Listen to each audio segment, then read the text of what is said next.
See if I can do this without making a mess. Are you masturbating? Not yet.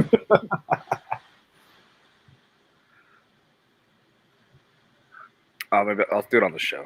Never mind. I'll wait. You're gonna masturbate on the show. You guys cool with that? Surprise. Surprise, motherfucker.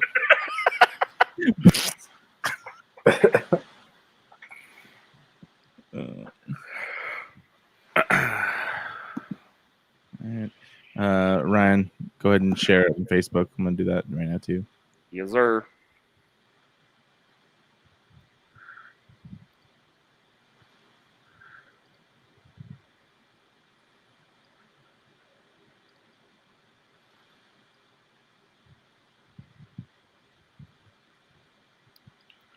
Boom.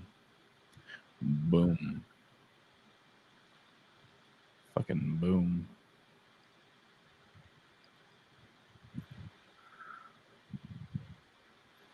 Okay.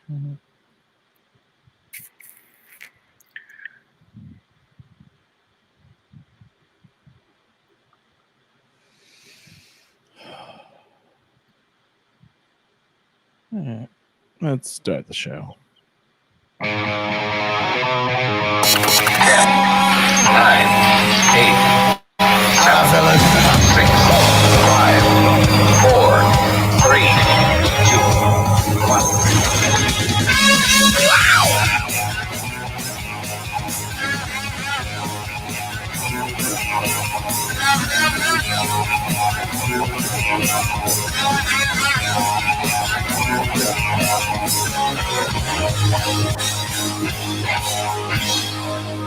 Hit it already! Ow! Welcome to Humpcast, everybody. The show where a couple of buds get buzzed and make you laugh and hopefully don't get judged, because I also didn't write anything and I just rhymed that off the top of my head. Hi, my name's Garrett Lee. I'm Ryan E. How dare you, bro? And I'm Ricky C. Yeah, Garrett, what the fuck, bro? How dare you, bro? God, my room is such a mess. Now I'm really self-conscious. I'll be honest, your room has not looked messier, in my opinion. What is going on right now? I just have like stuff. Well, it's just I just have a bunch of stuff on my bed here. My jeans. Just blow it up. My jeans. The Can hats on the right side. Why don't you have a sheet? I don't have a sheet on. The pants are actually my blanket. I haven't had a reason to put a sheet on. What the fuck? It came off, and then I left it off. I just left it off. Okay, cool. I got no visitors. True. Very true. Very, very true. I want to say, everyone, what's up? Thank you for watching. We start off every episode with an alcoholic beverage of some sort. I'm going to press play on my background music. Yeah, bring it back to the 90s. Early 2000s. Both, whatever. I think this came out in 1999. This was in my head. This was in my head. Never heard this song before. You never heard this? This shit was in my head all day for the past week. It's all week, I guess. I just love the empty Modelo box right here. Huh? That's what I keep looking at. This empty Modelo box right here. Dude, no doubt. Yeah. I just bought like a whole thing of Modelos just because I made brats and I brought the Modelo Negras, but still, Modelo's the fucking go-to. Like if I'm gonna buy like I guess you could call it a traditional, beer or whatever the fuck, I would get Modelo's over anything. I think.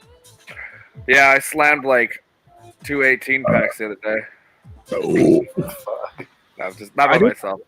I found out that this was impressive, apparently. I was with my friend, and she's like, how the fuck do you, like, have these loud belches? He burps like a baby. She's like... That's annoying. And then I let out, like, a fucking rip. And she's like, how the fuck do you do that? I'm like, it's just how we work, I guess, as humans. Maybe guys. What? Guys. I got these coasters in today. Oh wow, that's fucking dope. Hold on. I mean, from this angle, it looks like it's a real cartridge. That does. Okay, it's just a little cardboard. That's so cool. That's pretty sweet. That's Sorry. badass. Wait, are there different games or just Mario? Yeah, there's different ones. They're all NES. There's Duck Hunt, Nice. Donkey Kong. Excite Bike. Yes. Remember that one? It was like Paperboy kind of like. Oh yeah, Excite Bike. Hell yeah. Yeah. Metroid and Zelda. Hell yeah. These Yes. are pretty sick. They're only like Hell $10 on Amazon. Damn, that's actually really good. That's Yeah. dope. I was okay. Oh, well, let's get started with drinks. Sorry, I forgot. We do start off every episode with an alcoholic beverage of some sort. We hope that you are joining us with some as well. I see you guys in the comments. Sienna, I hope you can do okay. I don't know if you drink, to be honest, Sienna. I know you smoke, but hopefully we'll bring you some joy right now. D Rotten from fucking FamCast. Wait, I got the button. Where's the button? Button. Who's got the button? FamCast Media. Bitch. Also from the Dungeon Podcast. Hope you're drinking with us, bro. Shout it out in the comments. Let us know what you're drinking. If you're not drinking, get a drink. And yeah, just gonna go ahead and go first, I guess, because I've been drinking for a while, to be honest. I was pretty busy today, but when I got home, I had a lot of stuff to do because I just went grocery shopping and I picked up my brother. But I made some brats, which I'm going to eat on camera because I'm starving. And I also I drank 2 Modelo Negras because I made the brats with those. And I bought some. Oh fuck, they're not in the background anymore. I bought ginger beer at Costco, which I haven't had in a long time. So I made a tequila mule. Nice. And it is in my Slytherin tumbler right here. So it's nice and cold because it's hot as fuck. I installed a fucking air conditioner yesterday, you guys, which is a lot better than it sounds. You don't look so sweaty. This house was built in like the fucking 30s or 40s, and so like the window seals are not the same. This is all old school wood bullshit. Yeah, it took me a long time to put that shit in, but now it's nice and cool in here. I love it. I'm not sweating for the first time in months. So it's awesome. It's pretty good. What are you guys drinking? So check this out, dog. This is what I've been on that seltzer kick like everyone else. Well, by the way, this is the first time you've drank on the show in like 3 weeks. Or no, like more than that, because you until 4th of July you took a break, right? Yes. So I'm back to drinking. Nice. Welcome back. Yeah, but because I was like trying to work out and stuff too, so like I got on this seltzer kick. You looked ripped as fuck, bro. Shut up. Shut your mouth. But check this out. So the people at the liquor store told me about this, and I've been hooked. I got this fucking chamoy paste. Check this out. Rim job paste. Hey. And you put it on the rim of the glass with some White Claws or some Trulies, dog, and it is fantastic. I need to ask you this. Okay, so I know micheladas, I know Bloody Marys, but the White Claw and the michelada stuff, I don't understand. It's good? Great. Nice. Everyone's gonna clip that for the future. If you know how to make a gift, do it. I want to see that. It's so good, dude. You got to do it. I made some brats. I want to try that, man. Sounds good. Yeah, it's like the perfect combo. I'm not a fan of micheladas, but I like the paste stuff. Well, that stuff is like candy. It's like the Mexican candies. So yeah. For sure. D says White Claws are for women, Ryan. First of all, that is sexist, and we don't condone gender inequality. I agree. D Rotten, you can suck a dick.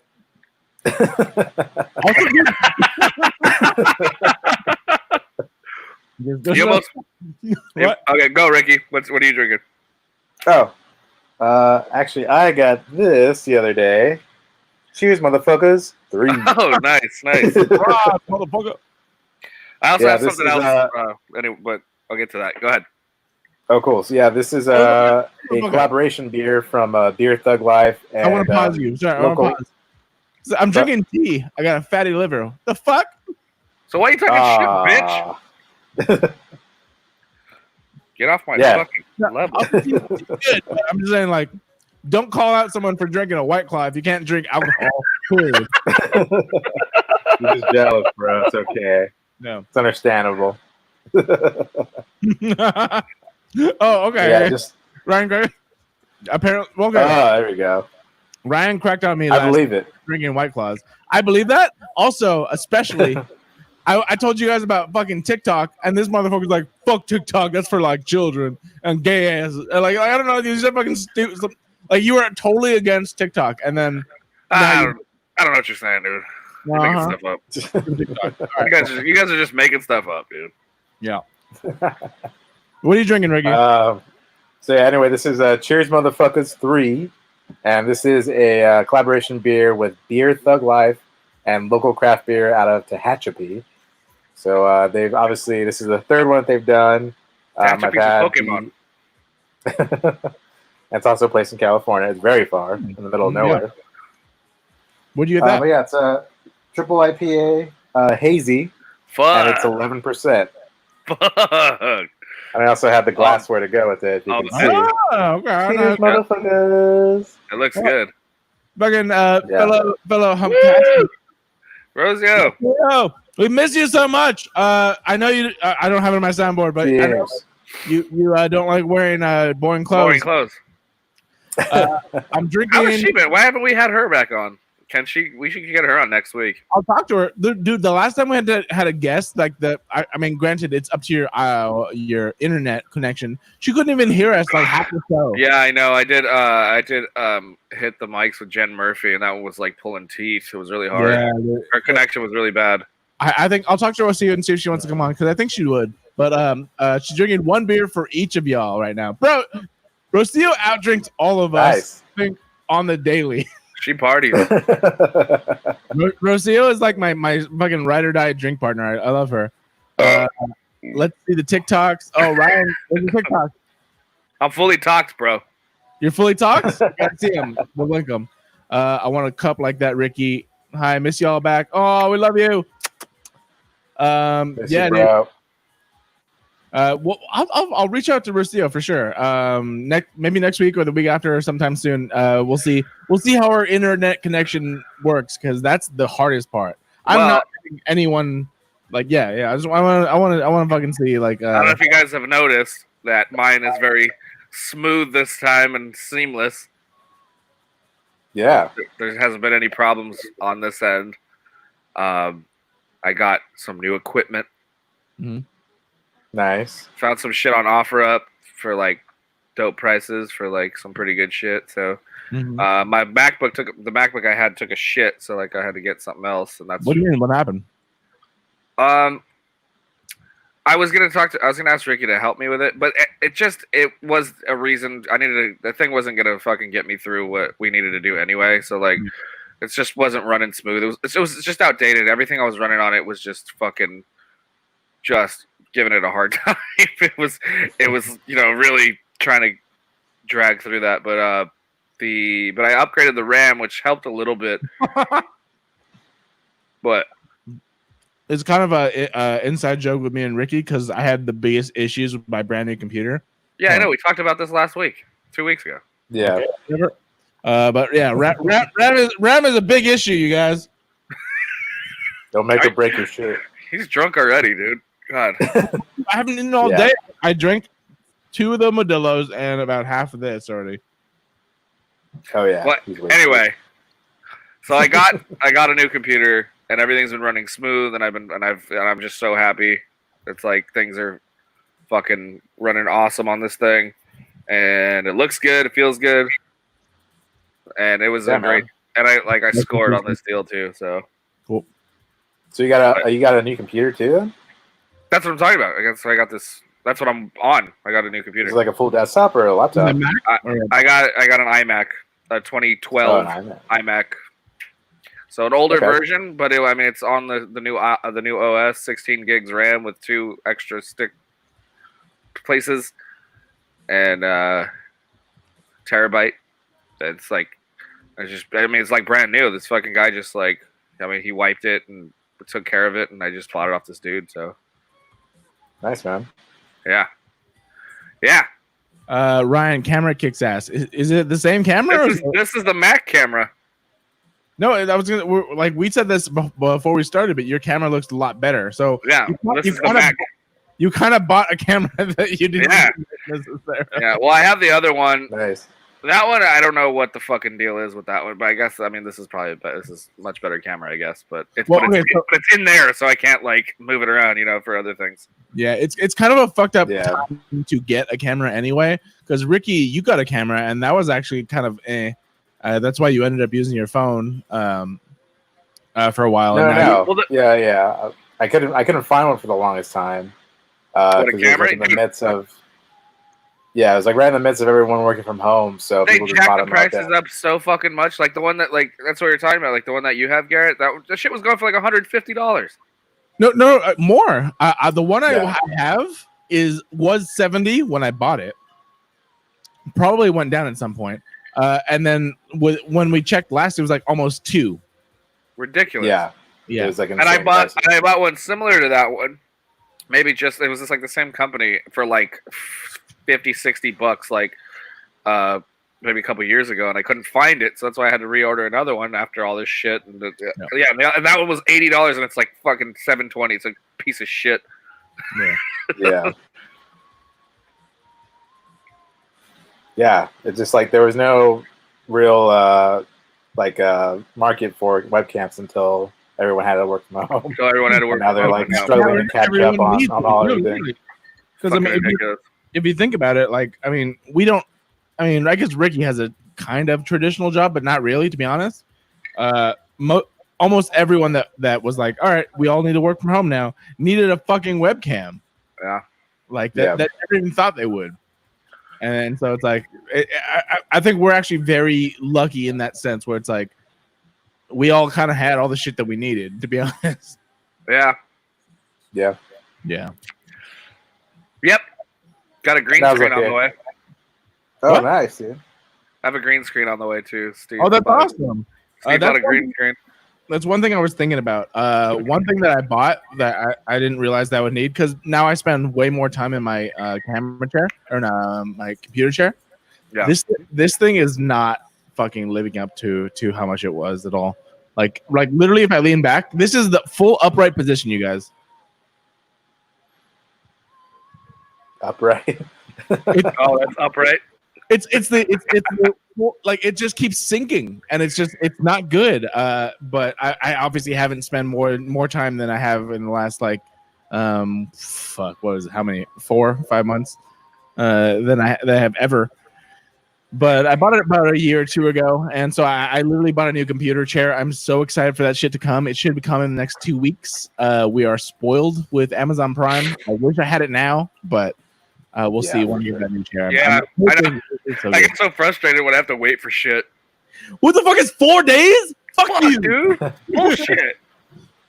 Yeah, I did the same thing. I ordered a new office chair because I was in the same boat. The one I had was a $40 chair. I got a pretty good Amazon. It was shitty, so now I had an upgrade. The one I got's pretty legit. I got you guys know my dad works for an office supply company, so yeah. He used to score on like sample chairs, so we always had some pretty dope chairs. Yeah, you did. I never thought of that. What? That your dad worked for an office supply company. Yeah. Yeah, I also forgot about that. You guys could have ordered from him. Shit. I'm an idiot. I thought he only did like bulk ordering though, doesn't he? Yeah, he does he does the ones like for big offices, big corporations. Yeah. So he probably wouldn't be able to guess like one chair. He could. He used to do stuff for me all the time. Yeah. Shit. I hope you have a better day after listening to these guys. Maybe water in between each drink to be safe. Cheers. I think she's talking to the audience. I think she's talking to herself. No, I fucking love it. Dude, Rocio, I would say right here and right now, Rocio has been since day one that I've met her, has been the best at like she's so positive about everything. I fucking love it. So she I hope literally, not COVID. huh? I hope she's not positive about COVID. Oh, Get it? yes. Get it. Obviously. No, okay, we get that. My onwards, yes. Thank you, Ryan. I miss stand-up guys. But yeah, About- no, like, literally, like her, like just yeah, fucking. She's our big she's our cheerleader right now. We love you. I'm gonna reach out. I want to see if she can come on in the next few weeks or so. Yeah, that'd be cool. I'm having an existential crisis right now. So I saw your post. Do you mind if we talk about this? If you want, man, it's like I don't know. I really don't even know what to do. It's like, do I just? I feel like I'm definitely gonna get back into it when I can. But Okay, it's like pause. So for people that don't know, you did put out a post, and so it's obviously been on your mind. You're asking like, Where was the post at? yeah, I do you didn't want see to? it. it's on Facebook. I put like I was like, do I even like? I was more like, do I even bother anymore? You know, like everything's shut. Stand up. The stand up. I was like, do I just say goodbye to it? Because it's like I can't even do it. You know, it's Okay. And I feel like it's a lot of live performers right now. I said, I know, but like at least if you're successful, you know, if you are already, you know, riding a good wave, like people are still booking, people are finding alternatives to do, and it's like I don't have. Can you say what the actual thing was first, just so people that don't know? What thing? Like, I mean, your post. It was literally just like, so should I even do stand up anymore, or should I just give up on that? Here, let me read it. I don't know. I don't remember what I put. It was all being all emo. So should I just say goodbye to stand up at this point? That's what I said with sad face. Mm-hmm. Yeah, because it was like that's when the governor issued the other, you know, another shutdown, and it's just like, I mean, I every time it looks like we're moving forward, I say yes to bookings, well knowing they're not going to make it. You know, you know what I mean? Like I was booked I had 3 shows this month, and I was like, there's no way, it's just not going to happen. I said yes to them just in case, you know, if things got better, but. I was supposed to be. What? Sorry.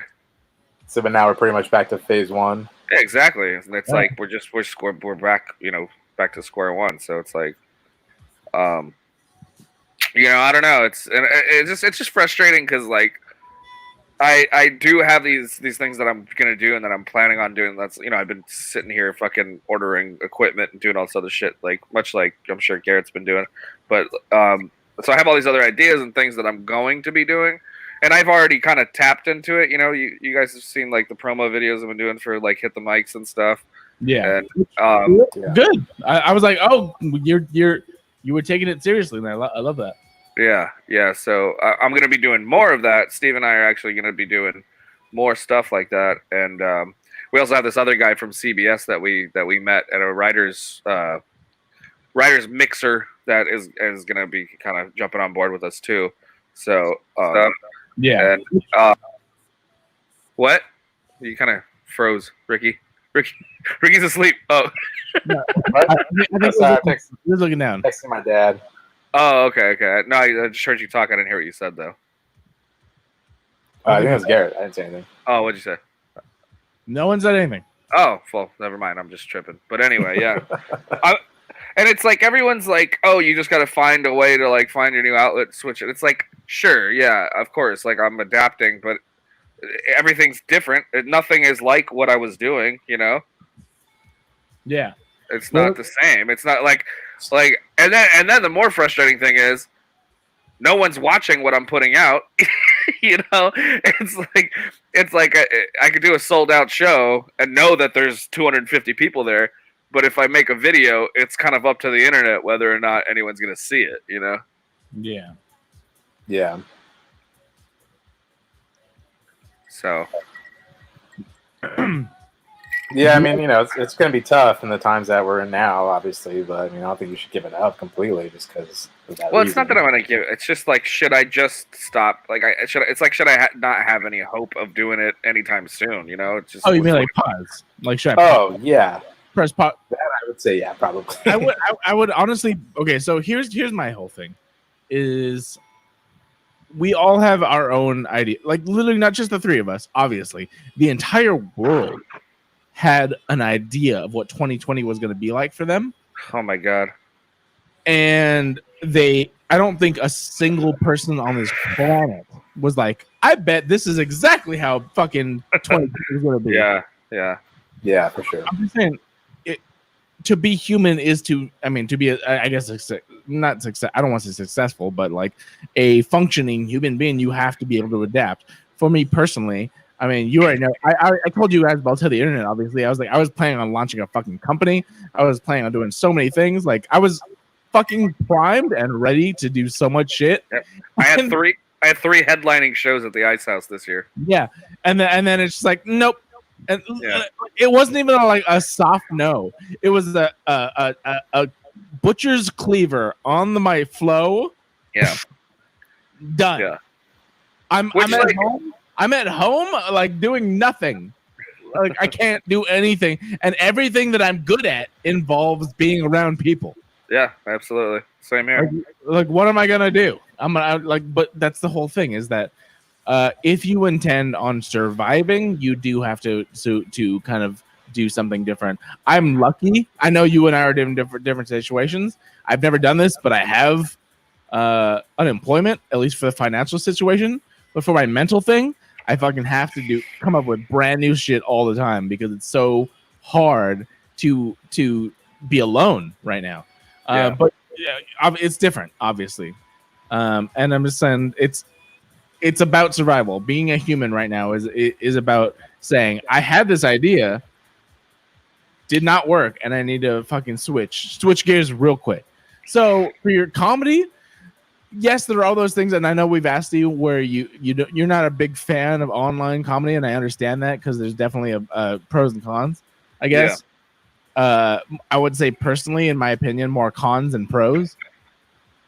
But regardless, there's still other ways that you could probably think of to do things in your community for your career. If that's what you love, then fucking you can figure some shit out. Right. And so like some people were suggesting like trying to find different ways to, do like outdoor shows and stuff like that, which is like, a possibility. But yeah, hold on. I thought I saw it here. What was it? One of the comments was, Ryan, put together a backyard comedy. There it is. Yeah, see. Which isn't a bad idea. I would not recommend at all. I don't think it's that bad of an idea. But you know what's happening a lot right now is the drive-in shows, which I'm like, okay, that's something I can maybe look into and try and get like a real show going. Maybe at the drive-in theater right here, I would obviously have to hire some big caliber headliner, but I can set it up at least, and maybe host it or something. I think drive-ins are amazing and should be flourishing right now. Yeah. So, well, I don't even know if they're open now, but yeah, I don't know. It's just as far it's. I think I'm just gonna have to take a different route of trying to like express my writing styles and stuff, and I think I'm starting to figure it out. Like I have these ideas, like I said in these videos, and it's just going to take a lot more work. And that's what I was going to say is it's nice to have the unemployment coming through, because now it's like we're just sitting on all these things that would have been good alternatives before, or at least like add-ons to things that we're already doing. And now it's like this has become like my main focus. So thanks to all this shit, like I'm able to do it, if that makes sense. There's good things that are coming from all this for me, at least financially. It's like this. If it weren't for these unemployment bonuses and shit, I wouldn't be able to get any of this stuff going, and then getting the new car and all that. It's like it's everything's like kind of getting set up correctly for me, so when things go back to normal, it'll be like a smooth transition for me. Mm-hmm. But it's good, man. But it is just kind of Yeah, but exactly like you said, Garrett. It's like fucking. This was supposed to be my year, you know. Like last year, I felt like I was finally like getting into a real good groove, and I was like really gonna. I was gonna take it super seriously this year, and I was gonna be out like every night and fucking really pushing it. But it's like this whole thing is just put a complete, and it's fucked up my whole motivation too. You know, I had this momentum going, and so that's what the most frustrating part is like I had this momentum and I was riding this wave, and it was making me, and in turn making me more motivated because I had all these other things going on. So yeah, absolutely. I get it, and the whole thing is it has to be right now. Adaptation. I've done it once before, but it's extremely it's different. I find this so interesting. It's a different scenario entirely. That even though I've done it before, it's entirely different. So it's not even the same at all, in my opinion. Where I had I've talked about it very openly on the show, where I had a drastic change in my life, but those skills are not just like the adaptation skills. It's not that. It's literally something is different, and now we have to fucking figure out how to not be the worst versions of ourselves, which I've felt so much, especially in this environment where I'm like always angry, always mad, always this, always that, secluded, etc. Like my biggest thing I think lately has been, it's like, what is my purpose right now? Like, is my purpose to just fucking wait? Dude, exactly. I know, and I'm sure a lot of people are going through this, and I think it's like, and that's why I have such a hard time. Like, you know, I don't want to complain and sound like I'm so, because I know there's so many people going through it, and it's like, of course, I'm not the fucking isolated, you know, whatever. Fuck, I'm not like the only person, you know. So it's like, exactly. It's just. Same time, here's my whole thing. I don't believe anyone should not talk about what they're going through. We are all going through something together, but there's nothing.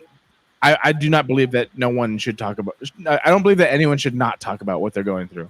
Yeah. If that is the number one thing that I believe helps. Like the easiest thing that could help is talk about what you're going through. Yes. A lot of people, everyone is going through the same. Not the same thing, but circumstances that have brought them to the area. Talk about it. Always. That's what I'll be honest. That's why we do this. I think this show is specifically so good because we're not like, hey guys, everything's fucking good. We're fine. But at the same time, we're also not like everything sucks. We're trying to find a good middle ground where we're at least entertaining, but also just you know. Well, everything does suck. We're not very happy right now. Trying to be. Yeah, we're trying to be, of course, but that's the whole thing. And here's my thing: we're not at the top. We're not the 1%ers that can pretty much be like, whatever, everything's fine, and we're not at the bottom where everything sucks. To be honest, there are so many people with way worse lives, but we're just trying to have a nice, entertaining show where a couple of buds get buzzed and have fun with our audience, and we love you for watching, listening, etc. And that's the whole thing. Really, is everything should be case by case. You will not be able to handle everything all at once. That's just it. That's it. Yeah, and I think that's what my problem's been. Is like I'm like carrying so many things that aren't really my fault, you know, and it just kind of weighs on me sometimes. So, not to bring it down, but you know, it's like that's what I'm dealing with. You know, it's like fuck. I have like my ups and it's like some days I feel fucking great, and like I have all these cool new toys and things that I can fucking work with, and I can get some stuff done. And then it's like other days I'm just like, what the fuck is the point? Absolutely, I get that 100% because I've been pretty much doing the same thing. I would say this because this is what I've basically discovered myself. Is literally it's like you cannot control things outside yourself. You can't. Right. You can influence them for sure. You can totally try and make your purpose be influencing other things. You cannot control them. Yeah. And so when I stopped really trying to do that, I there was like a lift of weight off of me, essentially. Yeah.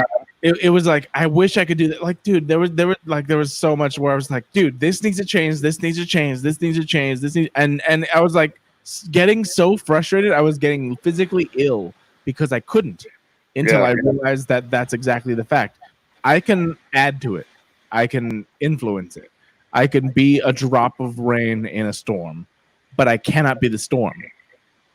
I can't change it. Some poetic shit right there. I'm poetic as fuck. I can be a drop of rain in the storm. I cannot be the storm. That is probably. I've never even thought of that until right now. What song lyrics are those? I've never. I'm sure. Dust in the wind. No. I think dust in the wind is a different thing entirely. My thing is you can add to it. You cannot embody it entirely. It's not you. The idea is not you. The movement is not you. The change is not you. But you can be sand, but you can't be the beach, yo. Yeah, kind of. I don't know. Not really the thing, but you know what I mean. Could be a cloud, but you can't be the rain. It took so long for me to be like, dude, I'm so depressed right now. Like, increasingly, we had our regular depression, we had our quarantine depression, and then it's like the entire world went to shit, and we're like, everything sucks. I need to. It was hard to get out of bed. I'm like, I can't do anything. Every time I was like thinking, like, I'm back in the world, but why do I want to be? It's so hard. I get it. But the thing is that the only thing is, if you believe that you can help the world, then you can get out of bed. And so every day it has progressively gotten an inch, a centimeter, a millimeter easier. Well, you know what's been helping me a lot? Like, I'm going to make someone's day better today. Today I went shopping. And you know what made me feel good? Some old lady dropped something and I picked it up and I gave it back to her. And that made me feel good. One time, the ittiest, bittiest possible thing is that she dropped something, other people looked and didn't do anything. I picked it up and gave it back to her, and that made me feel good. And that's what I'm saying is you can be the tiniest positive influence and still be changing. Because maybe she feels better about her day because of that. Maybe then she sprays you with disinfectant. I don't This is what I saw. Don't touch me, Chinese. I felt better. I had a full cart. I was at Costco. I had a full cart of shit with both my stuff, my brother's stuff, and we were in line. Someone with two things came in back behind me, and I'm like, "You just want to go in front of us? Because like we're gonna be a while. It's fine. Just go." And like that. That's what I'm saying. Like just the tiniest things that seem insignificant. Like it makes you feel better, and that's what I miss. I'll be honest. You and I, Ryan, specifically, because I know we're both extroverts, and we're about this, and we're very social. Cheers. Right. Cheers, Ricky. I miss being around people. I miss meeting new people. Like we both, I think, do that. Yeah. But I think being out in the world, man. We are all facing the same thing, but going through different things. And I think that's interesting to come through. Is that we're facing the same things, but going through different things. Yeah. I think that's very interesting to tap into, and all we can do is whatever we can do, and that is I think a good saying that I've just thought of right now. But I love it. All we can do is what we can do. Whatever we can do. This Garrett's just cranking them out, dude. You need to type those on a sunset and put it on Instagram. Absolutely. # Garrett Amley. Hey, you know what's been helping a lot actually with like my mood and everything is just really going out and going skating. It's been awesome. It's been like it's like because at least I'm getting like that little bit of gratification or satisfaction of like feeling like I accomplished something for the day, you know? Mm-hmm. Yeah, sure. So it's like going to the park, getting a couple tricks in, and then going home. It's like it's fulfilling, really. So I don't feel like I didn't do shit. But I haven't gone in like 3 days. I got real sunburnt on Sunday, and it just like fucked my. I don't know. I felt so dehydrated for like 2 days, and I just like Monday and Tuesday. Or was it Saturday? I don't know. Yeah, Saturday. So Sunday and Monday, I just felt like fucking total shit from sitting in the sun all day. Nice. Yeah. But also, Saturday was like probably the hottest day too. So you probably it was. Oh my god, it was fucking. I mean, it was cool because we ended up. We skated in the hallways of this school. It's in the shade, which was nice. But then I went over back to my friend George's house, and I lied in his pool for like way longer than I should have. And I drank, and I drank so many Modelo's, at least like 18 to myself. I was like, did you drink that whole case right there? Oh, probably, yeah.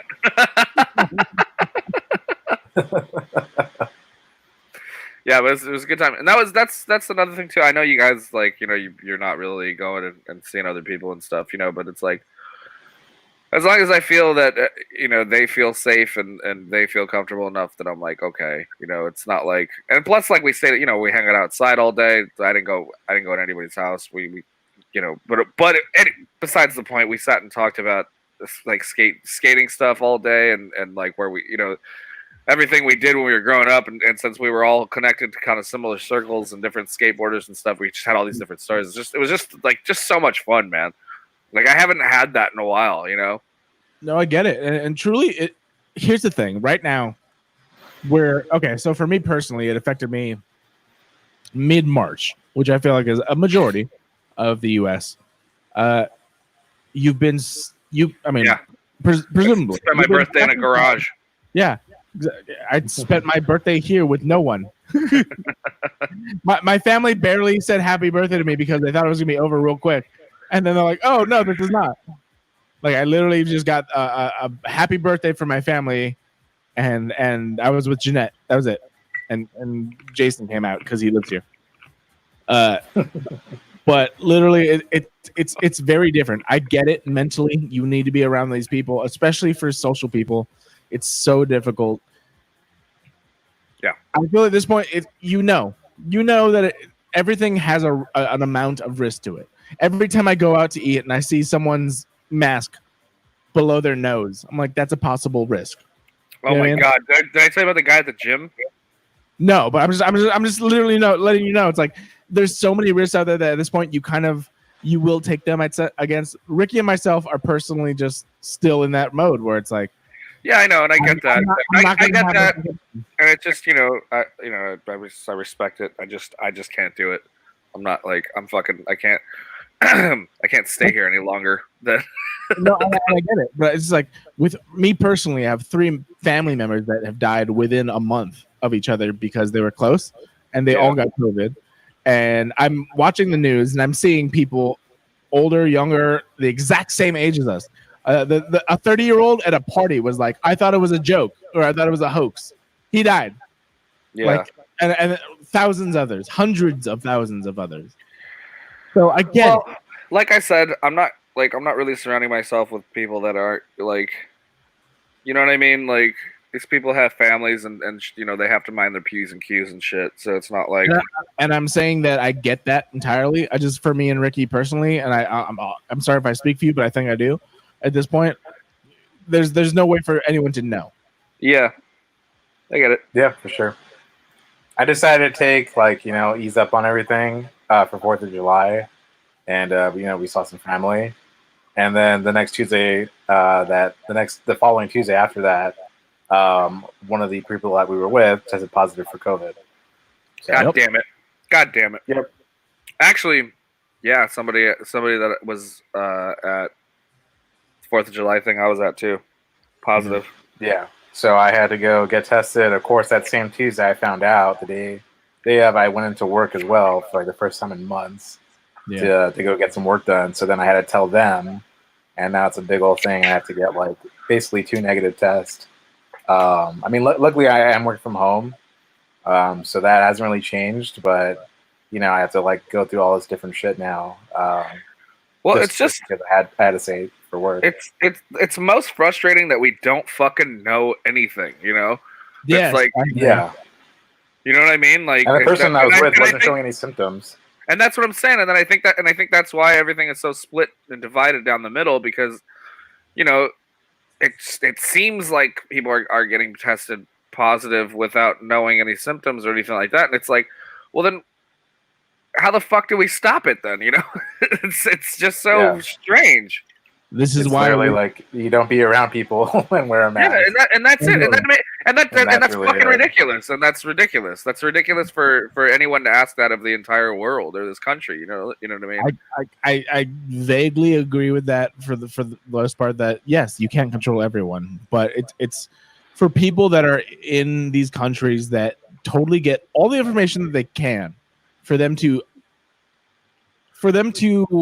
consciously be like, well, fuck it.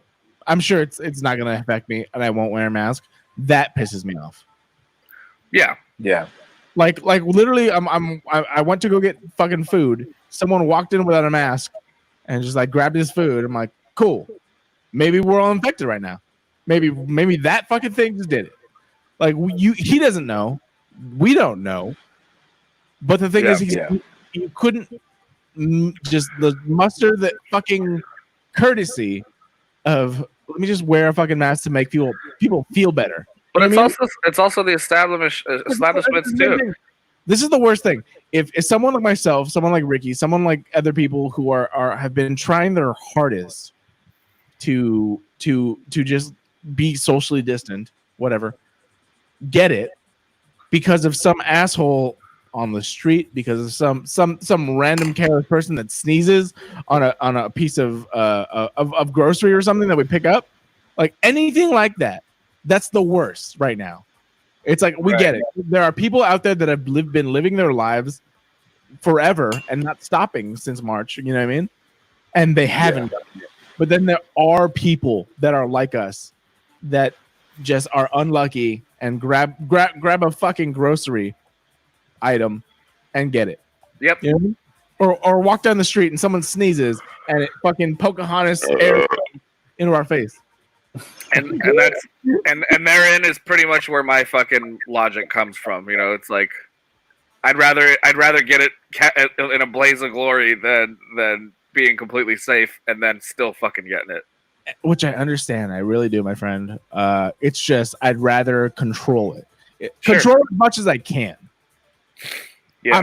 I'm not gonna live under a rock. You know, if somebody wants to fucking go out and just go like this is the thing. I think I've told you guys is like I'd rather go out, walk, skateboard, bike ride distantly. That's fine for me because I'm social. I need to have social interactions. But I don't like crowds, though. You're like this. I think we're the same. I'm just fucking roll around and say fuck it. Let's not do beer pong. But that's the thing. That's the thing too, though. Like I was talking to my mom about this. I was like, I never liked being around people anyway. so like you know, if it's a big crowd, I'm not even gonna fucking be around. Like I don't want to be at a crowded party. Like I am social, but I only want to be around 3 or 4 people at a time. But you miss 3 or 4 people. Of course. Exactly. That's what I'm saying. I get it. I would love I would love to be able to just fucking have a nice barbecue with you guys, give you big hugs, and we can just not hug. I would get that. I don't know. I mean, I don't see what the problem is of like if the 3 of us could get together and hang out and just not fucking touch each other and stay outside. That's totally safe. You could do some things. It limits the risk for sure. It doesn't make it 0. Yeah, I mean, I was the same way. You know, like I felt real safe on 4th of July, and you know, we were safe as we could. You know, it was just family. It was literally only 6 people total. Yeah. But you know, realizing how the person who was infected had no symptoms whatsoever, just happened to get a test on Tuesday because of his job, where they required it. I think like once a week. You know, and then he developed the symptoms on that Thursday following. Well, you know, it's just real clear to see how easy it is to spread, even unknowingly, completely. And like for instance, I went grocery shopping today. I've been around a lot of people, some without masks because I have to. Like they're there. I can't be like, well, yeah. I could be infected today that I don't know. Yeah. I don't know. Yeah. But what a big problem is too is the kind of I know there's no excuse for people who know that they're carrying and then going out and being around people. There's no excuse. No excuse. Suck but giant metal and glass dick. But there's something to be said. But there's something to be said about the embarrassment and the witch hunt that's going on. The way people are like, you know what I mean? Like, I can totally understand the not wanting to like tell everyone because you're like you're afraid of how angry or they'll react. You know what I mean? It's like it's like the same way that no one wanted to play NBA with Magic Johnson when he got tested positive for HIV. Like they could all get it. You know? I could not disagree more. Yeah. Okay. No. I mean, keep going. I'm just saying, like, That's it. I thought maybe one of you would agree with me at least a little bit. No. So it just seems. My point is that the aggression on like shaming people for being infected is kind of a little. It's a little excessive, I think. Yes, shaming anyone for this, I believe it is just is very bad. It's very bad. It is completely something that I think is something you can't control unless you're like, oh, this motherfucker was literally partying every weekend of every week since quarantine. Then I'm gonna be like, yes, you're an asshole. Fuck you. Well, yeah. Why are you talking about me that way? But literally, I'm just saying, like, this versus like something like Magic Johnson is different. Yeah. Well, Granted, just an excuse. No, I'm just saying. This is an example, but yeah, I know it's not the same. We know exactly how it spreads. So it's like if you find out, just like them cheeks. Yes, like you're Ryan. I missed the stage, guys. We know exactly how it spreads. So the instant you find out, if you do not alert people or seclude yourself, then you're the asshole 100%, period. That's it. You can say, hey, I won't tell people yet because I need to process it. That's understandable. People are people. Humans are humans. Going out and then be like, I'm just going to hide it, that is the worst thing you can do. Terrible. Knowing exactly spread it. Well, Knowing your presence. Relax, dude. No, you get the fucking snap. I'm half Mexican. Fuck what I want to fucking do. You are an asshole. If you know that you are. Not you. But I said all right. You're an asshole if you know you're positive for COVID, and then you're like, well, I don't want to tell people, so I'm just gonna go out and pretend like it's not there. Yeah. Maybe I'm not contagious. Yes. Yeah. You're the or just saying fuck it and still going out, you know, like either way. Yeah. If you know you're infected and you go out, asshole. If you don't know you're infected, I get it. But get tested. Yeah. Okay. We've been talking too much about this, I think. Yeah, I think. It's already 7:14. I have to pee again. Yeah. Maybe it'll make you stop yelling. I don't think so. I don't talk to anyone. I live in this room of. Oh yeah, we can tell. Yeah, you're excited. I'm pissed. Someone finally listening to me. No, dude, is it weird? Okay, so I don't know about you guys. I'm gonna put this out there. I've been having, do you guys ever had dreams with people you work with, your friends, people you know, etc., you interact with? Do you have those dreams? Just not even about them, but they're there. Yeah. Okay. Yeah. Yeah. I've legit in the past week started having dreams with people that I watch on YouTube on their podcasts as the people that I'm talking to. That's sad. That is sad. I'm like, wait, why am I thinking what? Like, it's not like sexual. Obviously, it's a dream. It's just you're in a fantasy world that things are happening, but these people are there. Usually, they're people you know, but these are literally people that I've only seen on YouTube or on podcasts or whatever, because those are the fucking people that I interact with right now. You guys. Yeah. Did you? Did I tell you? Did I tell you that I've been doing stand up in my sleep? Yeah, you mentioned it. Yeah. It's kind of similar, I think. It's like only in my dreams I can be on stage.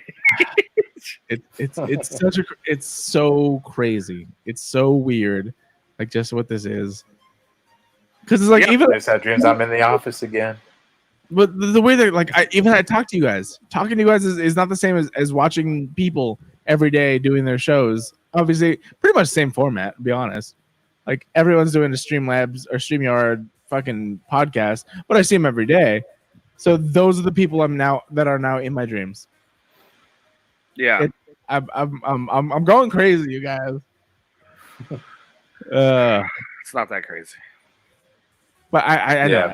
I'm just saying that's where I'm at now. This is the first time I've noticed it within the entire time, within the last like week or two.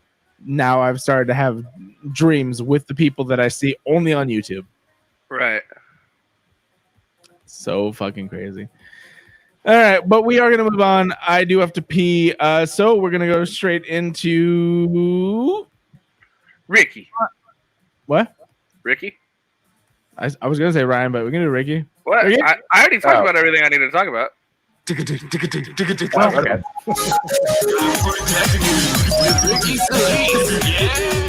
So what's up, everybody? This is Ricky C. Microsoft, Nintendo, and PlayStation. There's actually a really big expo going on right now for video games. It's called E3, announcing a new hardware system. This is Ricky Tech News. What's up, Ricky? Goodbye.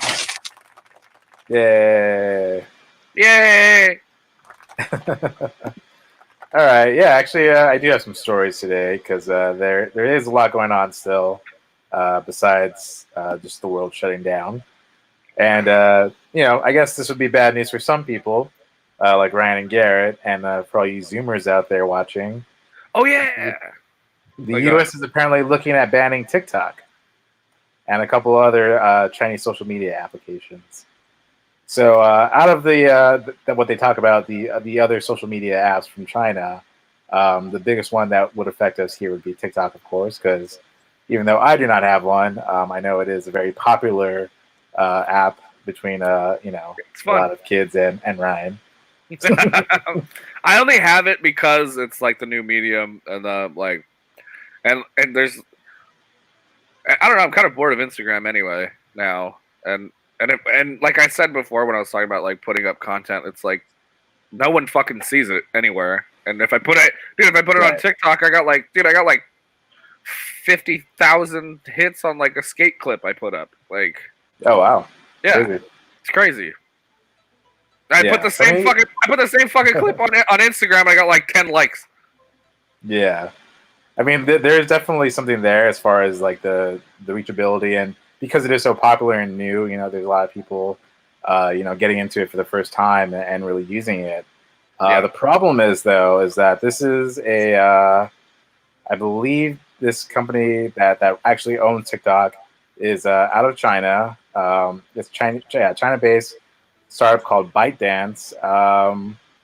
And just with everything going on in China right now, it is really apparent how through different privacy concerns and things like that, this is why TikTok and a lot of other applications from there are being really looked at by our government as far as being a security risk. So this has already been banned as far as like if you're in the military, they already tell you that you cannot have any of these applications on your phone or any personal devices whatsoever. So now they're really looking into as far as not just the military, but for just the general population of the U.S. And we're not the only ones. India has actually already banned it. So other applications from China and TikTok have all been completely banned from India based off these privacy concerns. So it makes sense why others are starting to sort of investigate them and look into it as a possible security risk. And it is sort of political as far as why we're getting a lot of interest now into it, but there is some concern to have as far as just the different things that we know about China and the privacy laws. They are really like we don't really know what they're doing is a problem, but we know as far as like the applications that they have employed so far, they're data hogs.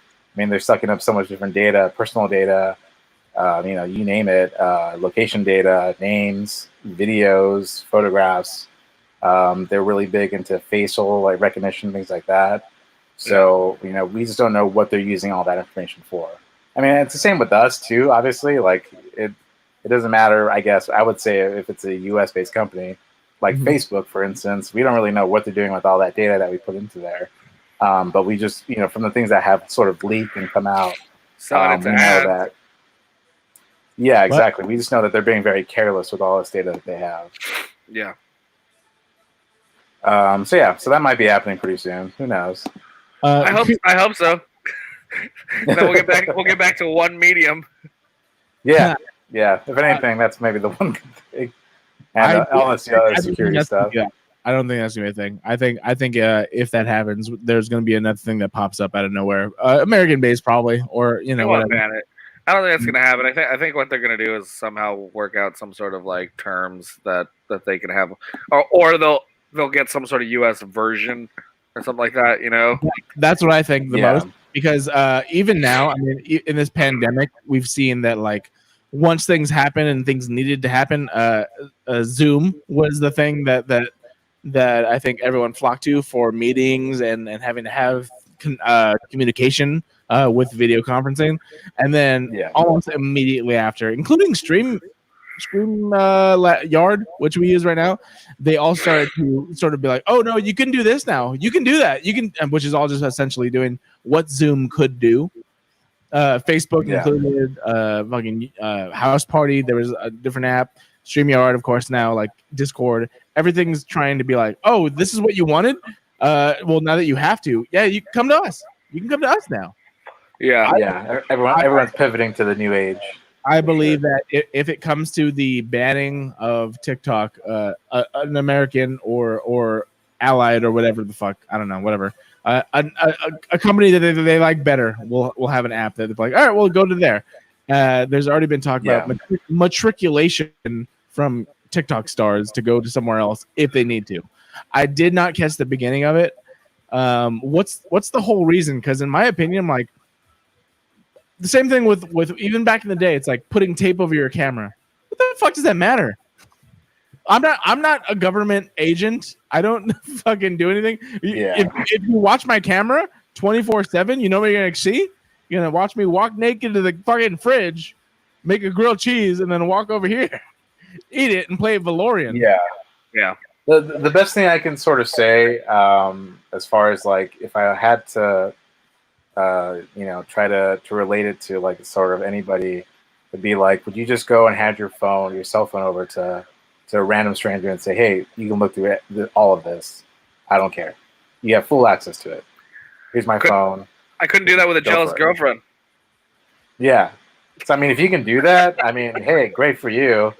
I mean, I don't know what you're doing, but it's great that you're that open, but I think for a majority of the people, they would say that they would not do that. That's essentially what you're giving any of these companies like Facebook. I see what you mean. An open webcam. Even though, well, my point was I don't have anything to hide, but it's like, I see what you mean. Like, it's just to the principle of it that like that's your own personal stuff that you don't really, that no one should have the right to have access to. Exactly. And again, exactly. We're kind of taking the fact out that, like, especially me and Ryan specifically, we're like our lives are kind of just out there because we choose to. Yeah. Choose to put it out there. If I know plenty of people that don't even do social media in general that I'm sure wouldn't want one piece of information going out. Like, for instance, and I'm not going to call her out on this, I went to Costco today and I saw an ex-girlfriend of mine working there. And I have not heard of her name since high school. And so I was like, okay, so she's literally just like living her own life without any ties to anything else. I'm like, I didn't call her out. I didn't say, hey, I didn't do that. I just saw her. I'm like, oh shit, that's her. I'm like, people want to live under the radar. And then you ducked. No, I wouldn't hide, but I understand and I will respect other people that are like, I don't want to fucking be tied to anything. Yeah, that's crazy ass fucking ninja mask on. She was like, oh fuck, that's Garrett. She's like, where the night vision goggles with this getup? He had swords in his back. Costco 5 going down. She knew exactly who you were. Yeah. She was the one trying to hide from him. You're the only person during the pandemic that would carry around knives. And just insane mask. Oh, I bought a new knife, by the way, guys. So I have my regular knife, which is the one. Actually, this one like is a toy, not a toy, but it's like it's a cheap ass $10 knife, and then Nice this one. boy. But it's a replacement for the one that I lost because wait, I don't know if wait a minute. Okay, I had one like that. I think you lost. It's a Smith & Wesson, no? No, this is a Kershaw. Oh, okay. So I've had three Kershaws in my life. The first one was a smaller one, and it was like whatever. It was probably about that big, whatever. Then I had the one that I really loved that I fucking lost recently. And it was a nice fucking big ass one. It was molded to your hand, etc. And it was curved. This is similar to that, but a little bit smaller. I gotta find the one you gave me. I have it in a box somewhere. It started to fall apart. The one with my name has a pearl handle and your name. Yeah, I graved it. But yeah, that was nice. It's a good gift. Thank you. Nice. Ricky, do you still have the knife I gave you? I do. The handle on that one came loose, and like I couldn't, and like one of the little bolts fell out, and I lost it. So like, even nice knives, you have to kind of tighten up every once in a while. Yeah, so I ended up putting it in a box somewhere. I don't know where it's at, but somewhere around here. Yeah. But all right. So, as Ryan said, if you ever meet me, I will probably have a knife on me. I will probably stab you. If you sneeze on me, I will stab you. Probably. No, for sure. What was I gonna? That was the knife corner with Garrett Lee. Yep. All right. So my next story here this is a little old story, but if you haven't heard, Microsoft is shutting down Mixer and partnering with Facebook Gaming. So for anyone who hasn't heard of Mixer before, good, because Mixer fucking sucks. I've never used Mixer, but I tried. I was trying to get it. I was like trying to see how I can actually work out what I could probably do it now with this computer in an easier way, but I was trying to just figure it out on the Xbox and just do it that way. And and I was like, and Mixer's just it's the clunkiest piece of shit garbage ever invented. And I'm like, no one uses it, right?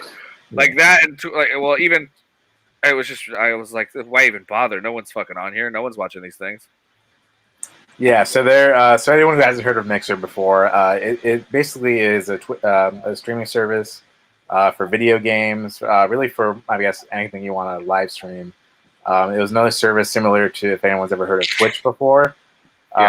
Mixer is owned by Microsoft. Twitch is owned by Amazon. So Mixer was really pretty much open to be a direct competitor with Twitch as another next big streaming service. And there's also the other heavy hitter I'd say would be like YouTube, and then now apparently Facebook Gaming.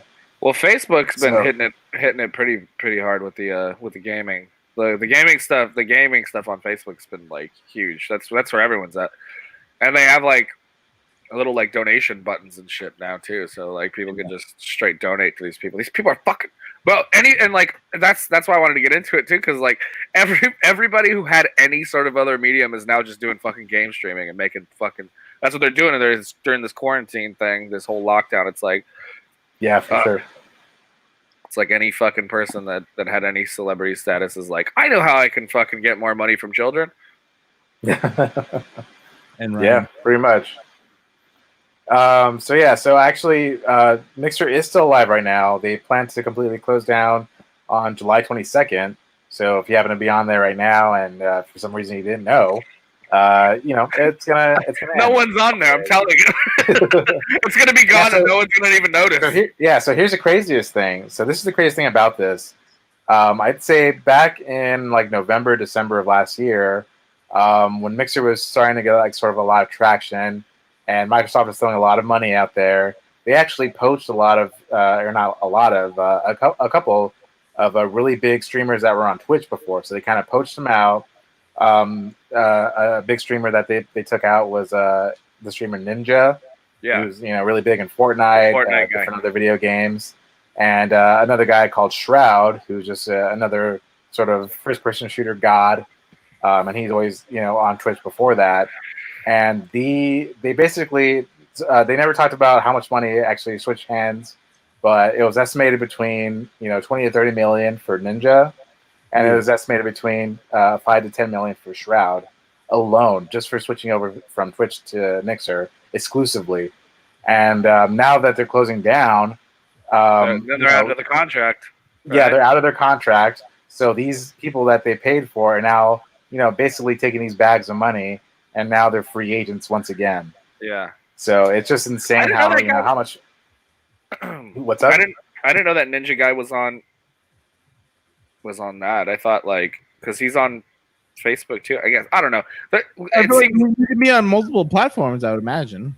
But he has to be. He just said he signed a deal to be there exclusively. Yeah. So I mean, people will take those streams and make their own videos and put them in somewhere else. Yeah. Well, he probably uploads them after the fact, like onto Facebook and stuff. Yeah, he might too, for sure. But yeah, so when they first are doing the new streams, they do have to exclusively be on Mixer first before I guess they can really do anything else with them. And they were paid a shit ton of money, and now they're they took those bags of money for 5 or 6 months worth of work, and now they can. Now it's everyone as far as Ninja goes and Shroud. They're 10 million richer, and they didn't have to do 10 million richer, and now they're just they're trying to figure out where to go to next, and they're more than likely talking to Twitch, talking to all these different services, saying, hey, this is the money amount I got, you either match that or fuck you. Yeah, they're gonna be like, this is what they paid us, like what do you got? Yeah, exactly. So I mean, it's just insane that how much money can go around for playing video games for a lot of people. We fucked up, dude.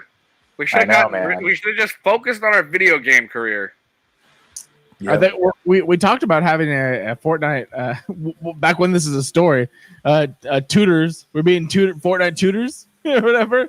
But here's how you boogie bomb your teammates. Do they still have boogie bombs? No, they don't. Boogie bombs I've been out for a while. They're in certain LTMs, limited time modes. But they're not. I think I'll jump on with you guys one of these days. I think if you ever got a PC, I think that would be the best thing ever. Well, I could. We're actually playing a new game. Oh yeah, what are you playing? You're playing Valorant. Yes, I forget the actual name. Valorant. Is it on Xbox? No, it's PC only right now. Is it? I think so. I think it's only PC only. What if I just got Windows on this fucking Mac and then did that? I mean, probably wouldn't be great.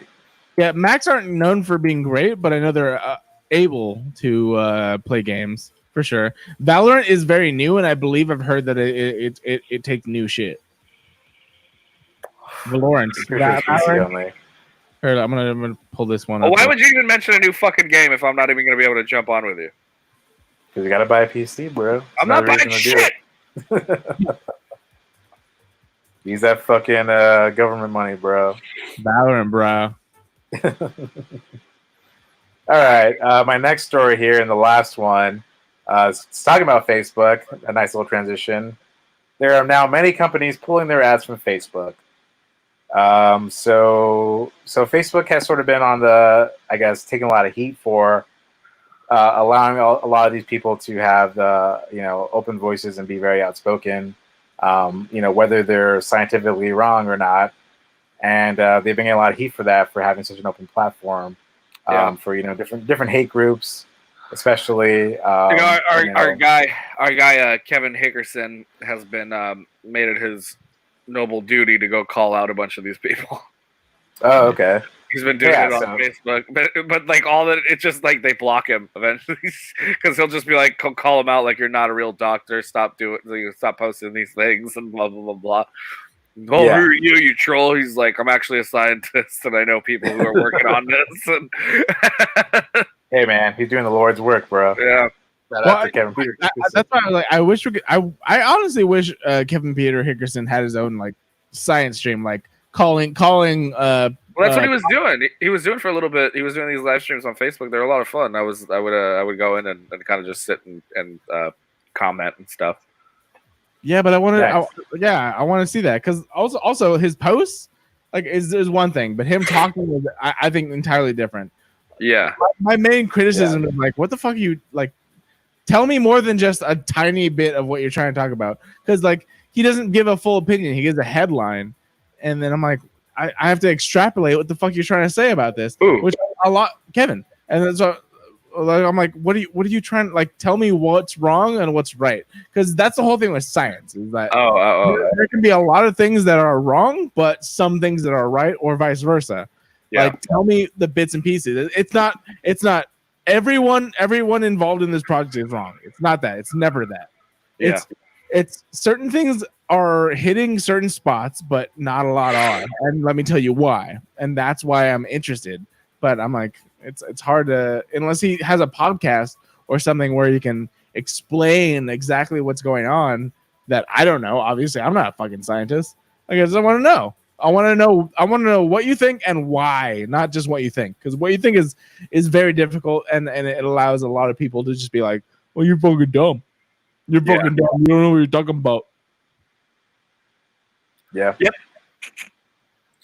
What are you, a scientist? Yes. So Facebook. Yeah, Facebook has been a company who has let a lot of this, I would say misinformation. Misinformation and fuckery. We can call it fuckery. Allowed for a long time, and now people are starting to hit where it hurts, their wallet, which is great. Yeah. I mean, this is really the only way that they're going to do it. All right. Their ad revenue. I gotta go pee. I'll be right back. Go. Okay. Their ad revenue is definitely one of the biggest profits that they have. Yeah. And with these big companies so far, let's go. I have a couple here on the list. Ben and Jerry's is one of the first ones to pull back out. That makes sense. Jerry's has been a company that I believe has been wholeheartedly, like, I think, with the people. I haven't heard one bad thing about Ben and Jerry's, and they're all about it. It's like if they don't believe in something that they're doing, they don't do it. They're like, oh, for sure. Yeah, it's like we don't support this. Fuck you, we're out. But they're also not just like silently out. They're like, fuck you, we're out. Yeah, they're very vocal about it, which is especially awesome. in the Black Lives Matter movement, and I fucking love that about them too. They were very much just like, we don't support people that don't support being not racist. That's not their statement. Yeah. Fuck you, Black Lives Matter. You're an asshole. There was a meme, I think, the best part. I don't even know if it's true, but it was like, fuck you, Black Lives Matter. Also, we have a new flavor. It's called Fuck the Police. It has blueberries. Like, I love So they're going to stop all of their paid advertising. This is back on. They stopped it on July 1st.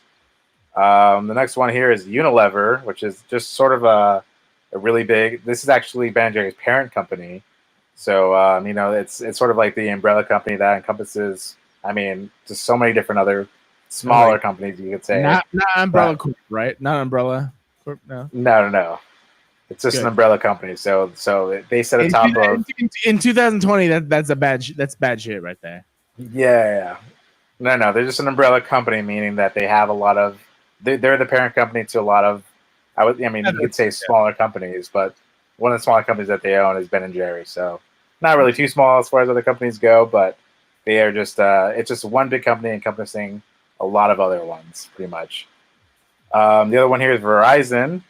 The North Face, REI, Patagonia, Eddie Bauer, Arc'teryx, which I don't even know what the hell they do, and Dashlane. So they say total between just these companies alone, as far as the profit that Facebook would have or is losing from them, is somewhere between like $20 to $30 million just for the month alone of July.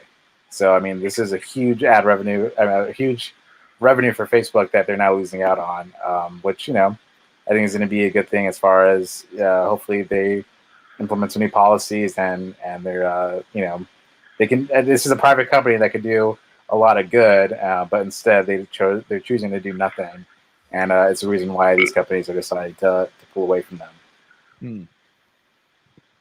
So yeah, and that is it for my stories. Good job, Ricky. No, absolutely. With like, I get it. It's like you in this day and age, it's so difficult to just be like, we just want to put it like let's go back. Let's rewind the clocks a little bit. Yeah, it was easy for a company to just buy a billboard ad next to anything because it didn't matter. It's a billboard ad. It's an ad. That's it. Yeah. But nowadays, you have to understand. I have ads on a certain platform. That platform has a certain standard. That standard is something that does or does not align with our company, and you have to fucking think about it now because it's like if you see, it's hard to come up with a hypothetical, but it's like let's just come up with a fucking really bad one. So this ad or this website that deals with let's just go fucking crazy. It's like this website's like let's just end the world. You don't see a fucking Kaiser Permanente ad on that. You know what I mean? You don't come up. You don't see an ad for McDonald's on let's end the world.com. You know what I mean? It's like you have to understand that where you're putting your product. And I went full spectrum, end of spectrum, obviously, because I don't want to go anywhere in the middle because I'll call someone out. But literally, it's like you have to really get like if I'm gonna put an ad out, I need to align a good amount with where I'm putting my ad. Yeah, absolutely. And you know, this is a big company like Facebook is giant. And, you know, obviously these other companies are going to be, you know, attracted to them because, you know, Facebook is something that gets a lot of views. A lot of people, you know, can see everything that could, you know, it's getting a lot of eye traffic. Yeah. And, you know, it just makes sense that these companies are all making a deal behind the curtains. And, you know, those deals are, you know, they know exactly what they're getting themselves into. Yeah. So, you know, it's just, I don't know if it's now they're just taking a broader, you know, a better look at like, you know, what Facebook is, or they, you know, now it's just because of everything happening. You know, the spotlight is on everybody now, I would say. You know, I'm not saying it's a bad thing. But you know, it's an accurate assessment. Absolutely. They are there. You know, if you make one step right now, like, and every time I see these stories, it's like, so-and-so doesn't allow Black Lives Matter masks. Everyone on the fucking internet is straight in, which exactly. I'm just saying that's how it is. It's like when Starbucks was like, you can't have Black Lives Matter masks. Internet. Yeah. When did that happen? Yeah, fuck you. No, did you not hear about this? No. Yeah. I didn't hear about that. Yeah, Starbucks was like, we don't want to have any political masks. So we're not allowing Black Lives Matter masks. Then the internet was like, which rightly so. And like, it's okay. You can have it. You can have them. You can have them. You wear them. So like, and then all the anti-black, like the all lives matter people were like, what the fuck, Starbucks, baby. Probably. Yes, and also all the all lives matter people can go suck a dick made of razor blades and broken glass. I agree. Yeah. There you go. Thank you. So hopefully this causes, you know, Facebook and other companies to change their policies to become better. And, you know, a lot of people would say that, like, you know, they're infringing on your free speech, but they forget that, you know, Facebook is a private company that's not owned by any government entity, so they can do whatever the fuck they want. Absolutely. But here's the thing, and this is always what I've said, because I mean, obviously we live in a capitalist society. The thing with capitalism is that you have to understand how they understand or how they listen to their to everyone else is not through votes. It's not through protests necessarily. It is through your wallets. If everyone is in an uproar about something and you still spend a great amount on stuff for these companies, they don't give a fuck. They do not give one fuck. If everyone was against Facebook, but everyone still uses Facebook, Facebook doesn't care. Yeah. So capitalism, I'm not going to go on a rant about whether it's good or bad. Here's how it works. Is if you are against it, you don't use it. You don't give them money. You make sure other people don't give them money. That is how you don't. If you are trying to tell them that you're for them, you spend money. If you're unsure and you spend money, you're for them. That's just it. If you don't do it, then they understand. They only speak in terms of how much money am I getting now versus how much money am I getting after something's been addressed. That's it. That's the only way a company in this society will actually see what is going on. So those are my 2 cents and how I believe I understand capitalism. This has been Capitalism Corner. 101. My name is Garrett Lee.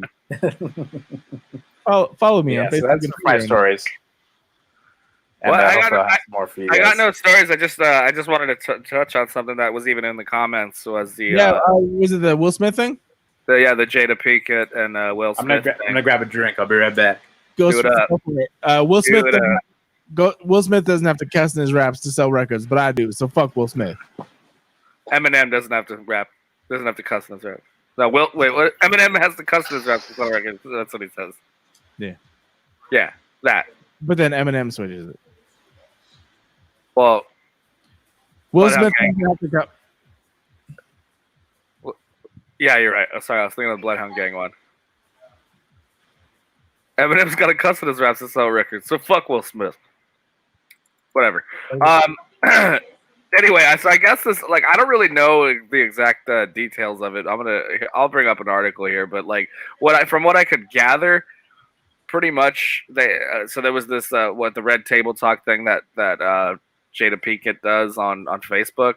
Yes. They sat down and basically talked about how they were unfaithful, or she was unfaithful at least, and how they got through it, and now they're still together in their marriage. Yes. And now the whole internet is like, oh, I can't believe she cheated on Will Smith. And I don't know. I wanted to talk about this because I'm like, the way I saw it, it was almost like a mutual understanding. Like maybe they like they had a bit of an open marriage or something.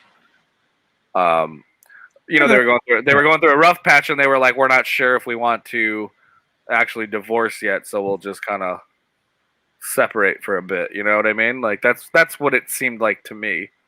I'm in the same boat with you. Yeah. And everyone's just taking it and ran with it.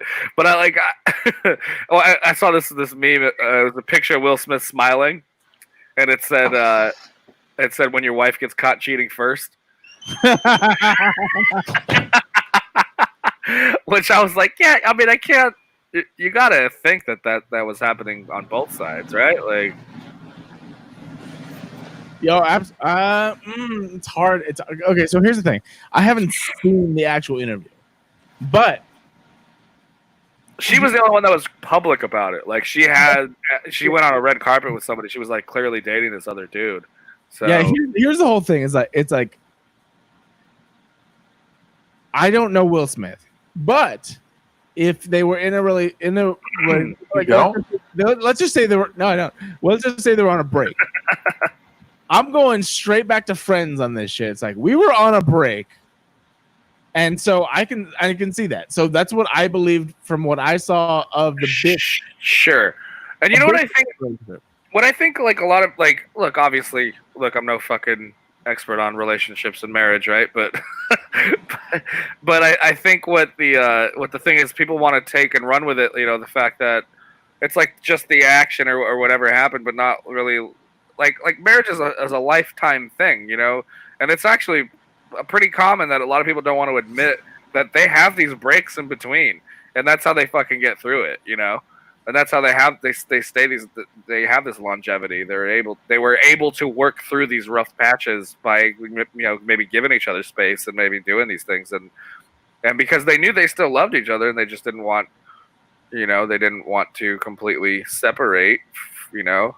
I think it's kind of a noble thing, honestly. I think it's a very mature way to handle something. It's something I admire, and maybe, I mean, I wouldn't think I'd be able to handle it, but, like, you know, whatever. They're celebrities; they're not real people. I want to know what Ricky has to say before I say what I say. I kind of missed the first thing of this, so we're talking about Will Smith. I don't really know the full story about all this either. Okay, so basically, what I was saying, what I gathered, they sat down and they did their Red Table Talk thing. They did it together. basically revealing that that Jada had another relationship with somebody else. But at the time that like they were kind of on a break, like they're they're married, but they almost had like this.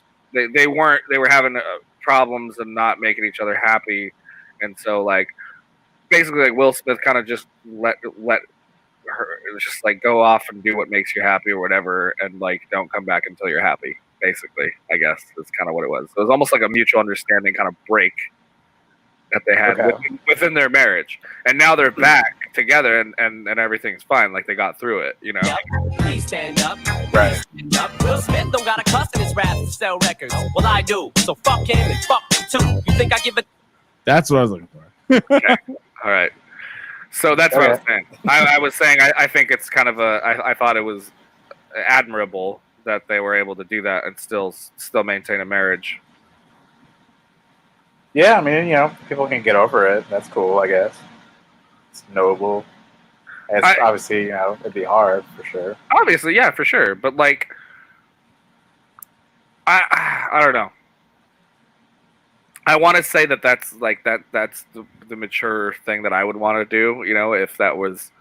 If things were going sour and I was with somebody that I clearly, married because I wanted to be with, but shit was just going south for just whatever that. I mean, because they've been together for like over a decade or something, right? Like they've been together for like 15 years or some shit. Yeah. So, I mean, that's almost. I mean, that's almost like some people's half a lifetime. You know what I mean? Like that's already a long time. And to think that you're the same person you were 15 years prior, like that's kind of silly. So that makes sense to me that some people would grow apart after a certain amount of time. Yeah. The spotlight on me because I'm married. Yeah, I think that's what Garrett's asking. But your whole thing is different though, because I think with you guys, like you've got you both have accepted each other. Like you don't have these. You guys don't seem to have these like fucking existential crises that like I have, or you know what I'm saying? No, Like that's not true. I wouldn't say that. I mean, granted, I am not saying this from any experience whatsoever. I don't know. I'm just saying, like, I believe that a lot of relationships have these things, but in private. But obviously, Jada Pinkett Smith and Will Smith chose to make it public. Sure. Yeah, I mean, this is also pretty admirable. I'm nowhere near famous. Right. I've only been married for 4 years, so I mean, I'm not really anywhere in his caliber. Yeah, but you guys are still happily married, And also, you don't have any kids, which is I think is very. Like I have something to announce. Okay. No. Which I think makes a big difference because that means all you do is focus on each other, which is important, right? Like, so you don't have time. You don't have time to work on something else to distract you from how much you hate each other, or to like hide or distract you of things that bother you that you've had pent up for so many years. Like, yeah, and especially like in the times. The times that we're in right now too. So I'm just saying, like in the times that we are right now too, where we're both working from, or now she was working from home. Now she, is on summer vacation as a teacher. But we're just now around each other. I'd say 24/7. Where we, the break that we got was going to work and being at an office or another place of work. So yeah. Even as it is now, it's I guess I would say, yeah, we are very lucky where, we are experiencing the problems that we have, just with the world, but, we realize that we're in it together, and, we've been able to really support each other through it. And it's been like another sort of like good thing to happen. And I think in our relationship, is just how we've been able to handle this together. And, it's like, I would say like, it's gotta be hard for a lot of people just for, being around each other more than what they were used to before, especially if it was people working like full 8 hours and things like that. And having children, it's definitely another, big aspect you can add on to that. Which I don't think is like a reflection of of how bad your relationship is. I think it's just I I think everyone's kind of different and they operate differently, and I think that it's not like just black and white. Like, oh, you can't spend time with your family. Like that's why your marriage is falling apart. Like that, I don't think that at all. I think it's like more or less like this person was in a sense like maybe the provider for so long, and then all of a sudden everything's collapsed and they're having all these deeper issues that they can't really fully express, and then they're constantly on top of their partner. Not no pun intended, but they're constant. They're like on top of each other, fucking day to day, all the time. So it's like, could be stressful. Yeah, absolutely. Yeah, I don't know. Yeah, so I mean, I don't know. I understand too. Like for me, someone who we've been married for 4 years, but my relationship with my wife, as you guys know, we've been together since high school. As far as like dating goes and just being friends. So we do have like a really long history, even before we were married. Yeah. So I would understand like just trying to if someone's not happy, like my whole thing too, just the only thing that we can really control, like as we were saying earlier, the only thing that we can really control is ourselves.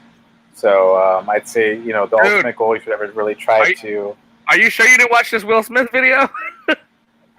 No, I didn't watch this Will Smith video. He pretty much said the same thing. Oh, really? People that understand things, let's say, Ryan. Yeah. Yeah.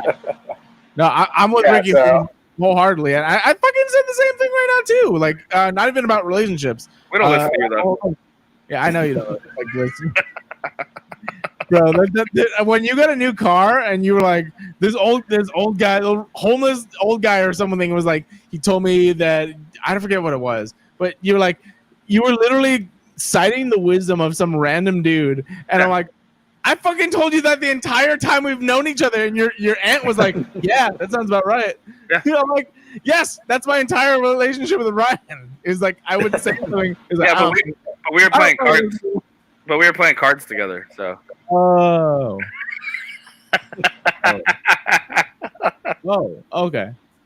But yes, going with Ricky, absolutely. That's what I've been saying about a lot of things, not just even in relationships. It's like you have to fucking listen. You have to fucking go and like, if you can't control something, just let it pass and do what you can with what you can. Yeah. If you can control it, do it. If you can't, understand you can't and go. Relationships are hard, guys. Yeah, and I totally give props to like Will Smith and Jada too for like going through something that's really that hard. I mean, it's got to be. I can't even imagine going through something like that with my wife.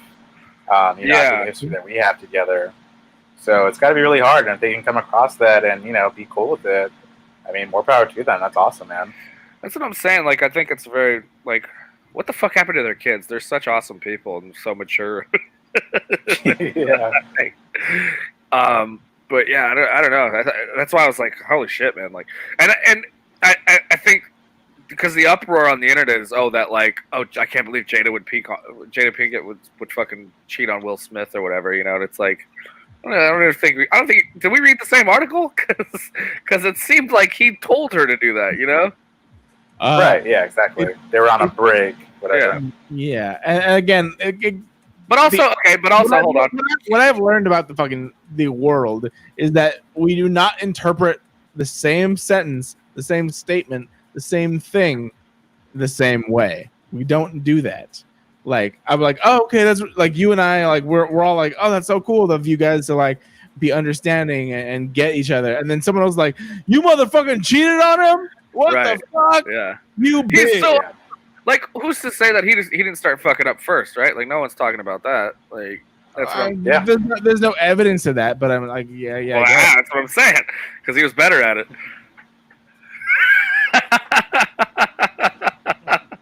Oh God. No, my point. What was I saying? And that's what they talked about in the clip that I saw from the thing was that she was saying that everyone was talking about how they couldn't believe that Will would give her permission or something like that. And then she was like, okay, well, she's like, I don't need his permission. And she was like, clearly that was like my decision. The only permission I would need to date somebody else would be my own, right? Like, I don't need. Yeah, that's what I was going to say. I was like, why would he even give her permission? Right. Right. Permission is one thing, but acknowledgement and being like, if that's what you want to do, go for it. It's not permission. That's literally talking to you. First of all, your husband. But I'm just saying, like not permission. What's the word I'm looking for on that one? Consent is closer, but not exactly what I'm looking for. Yeah. Like permission is like a gate. It's like permission's like I open the gate and I can do it. Yeah. But yeah, it's not the word I'm looking for. But either way, he's like, I'm gonna do what I'm gonna do. But if you say it's okay, that means I feel better, more gratified. It's like your blessing. Yeah. I think what's important. Well, it's like he I think he took himself out of the equation to kind of, and that's what is. Well, thing. again, I haven't seen this thing, but I've seen so much stuff about it, and I agree with Ryan. I'm like, you guys are taking this way out of proportion, and I believe that's a testament to how many people have toxic relationships that don't understand how. Yes, it works. and don't want to admit that these things fucking happen, and they don't know how to handle them. You know. I just had a conversation with an ex where fuck. Let me try and word this properly because I'm also kind of drunk. I just had a conversation about basically where I am now. And they're like, what would make you they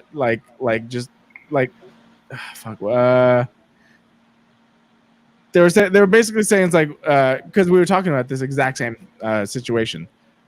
What's something that would make you not want to do that at all? And I would say I need to be with someone and feel like I don't need to do that at all. Like not that I don't need to, but I don't want to.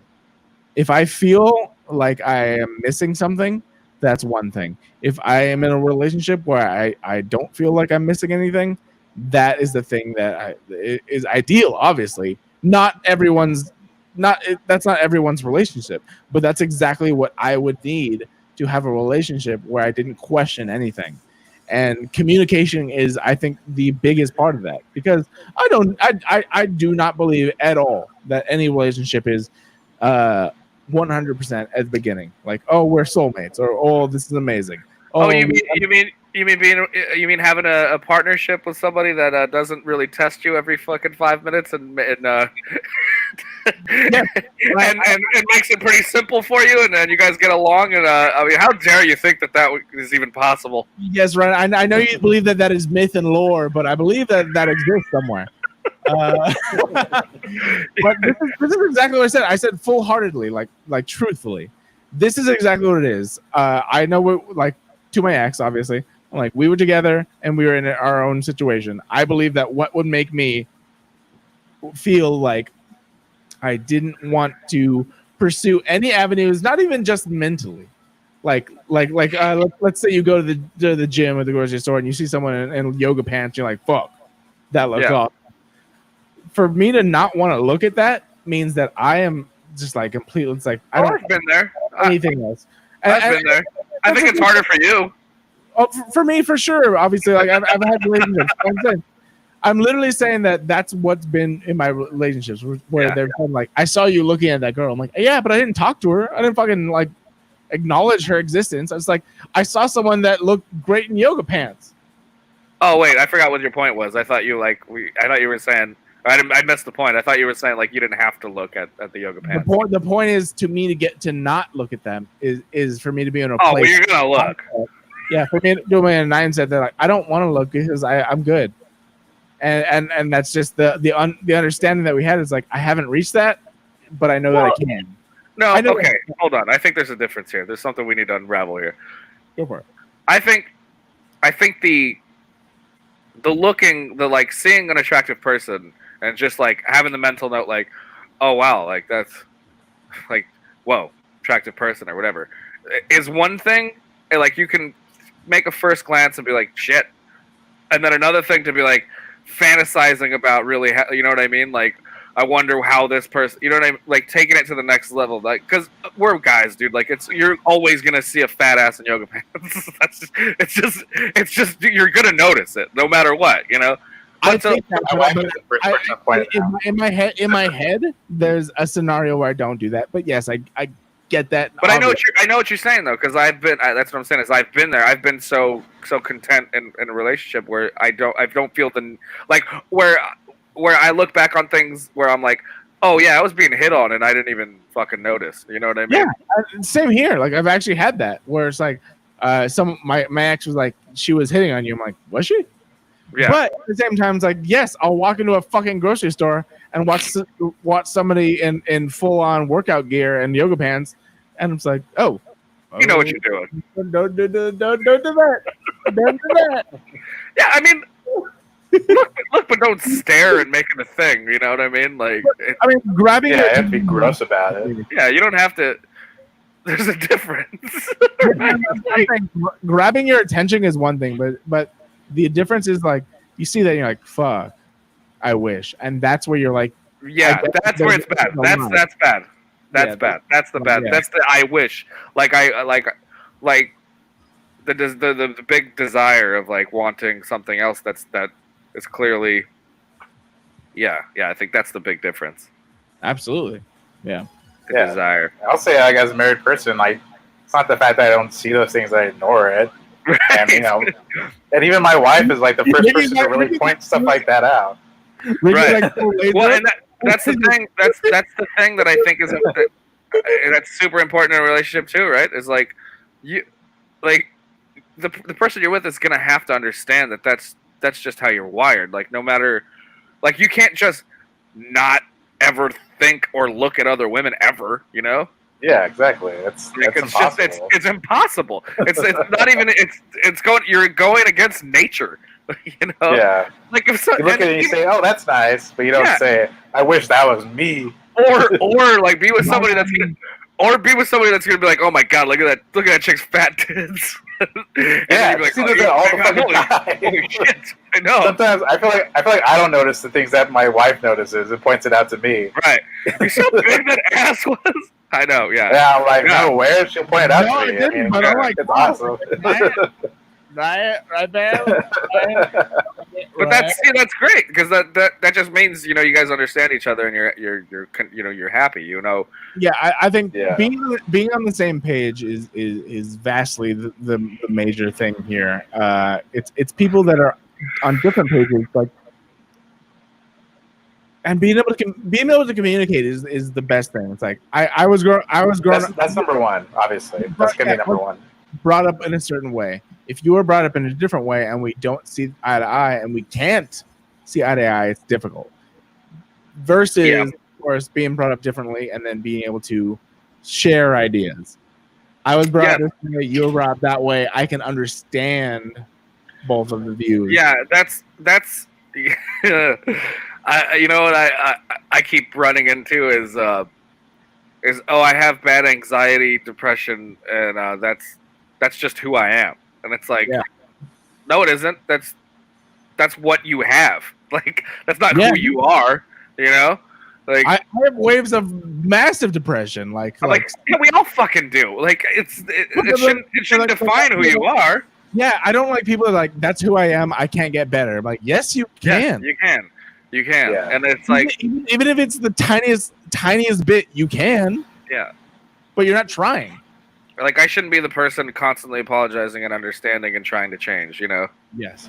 I know we haven't done this show forever, obviously, but like I think that I have come from the bottom, not the bottom, I guess, but like the lowest point where I did not think that I was worth anything to where I am now, which is understanding who I am and knowing it's like I'm not like fucking crazy, awesome, whatever, but I'm pretty good. I see. You and I do the same thing where we're like we realize we're getting too overly confident to where it sounds fucking arrogant and cocky, and then we're like, well, I'm kind of a piece of shit sometimes, but I'm still pretty awesome. But we're not wrong. Yeah, you know what I mean? Like that's full hearted the way I exit. When I was in high school, and I'll put this out there. I don't think I even said this. when I was in high school, I believe that, you know, I watch a lot of rom-coms because like I was basically not brought up by my mother, but like All of us.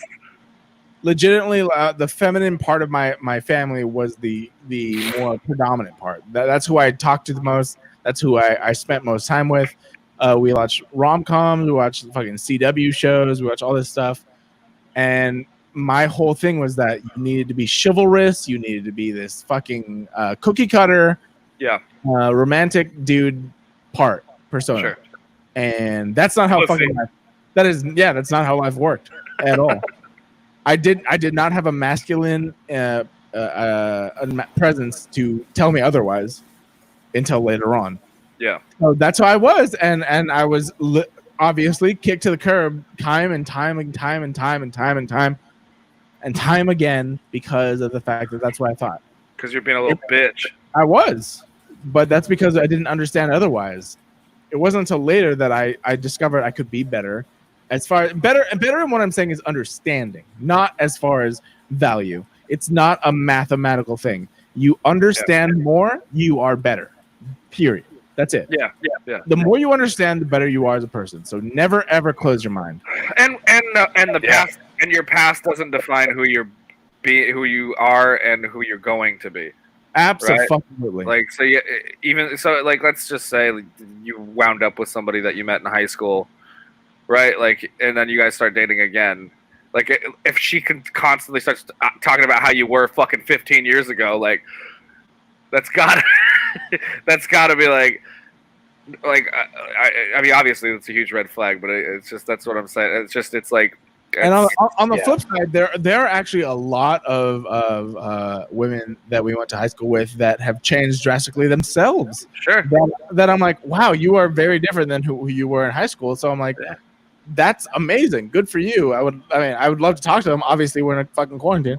So most divorcing. Huh? Most of them divorcing. That's how they're changed. Yeah, I mean, because of our age, made bad decisions back then, married somebody young, and now they're like holy shit. Because of our age, there's a lot of divorcing, and then women with children, which is a little bit more difficult. Yeah. But I'm literally saying is that there's no age that I believe that you should say I'm good. I'm not going to stop bettering myself. Yeah. If you ever want, if you just accept who you are, like in the moment you're like, this is it, it's done, like, then you're a piece of shit, you know, like, it's just, I don't know. Like, if I could go to my 22-year-old self, dude, I'd kick myself in the face. Like, I'm definitely not the same person I was, 8 years ago. Definitely my 22-year-old self, I'd be like, get the fuck out! Don't you drive that car, you bitch! Yeah, I know. But either way, I'm saying, like, literally, I've had these conversations with friends and exes. I'm like, the second I heard them say, I know who I am and I'm good how I am. That's when I said, well, then we're not going to be compatible. Then you gave up. No, I wouldn't. I would not say give up. I said we're not compatible. Yeah. If you're not gonna think that you have anything to learn, then I believe that you and I do not belong together. We can be friends. Part of the like in and out of relationships and stuff with me too is like what you were saying, Garrett. This is the way we were raised. All three of us really is like the whole fucking. I mean, well, Ricky, you made the path. You actually stayed on track, but like you know what I mean? Master. That was the idea, right? You meet somebody, you marry, you have children, you fucking work a job, like you raise a family, you get a mortgage. That's what you do, Oh, yeah. So it's like so I spent so many. Not really, but sure. you know what I'm talking about. Like that was the structure. Right. Yeah. A reminder, David. 2 out of 3 of us are single. Very. I would go against to say that yes we are, but we know what like we all know what works for us. What works for? Oh shit! Sorry, that was news I wasn't supposed to say. Oh yeah, I mean, obviously that's your news. Yeah, what works for Ryan doesn't work for me. What works for me doesn't work for Ricky necessarily. So it doesn't matter. But hold on. Let me finish my point. Understanding the world. Yeah. Let me finish my point.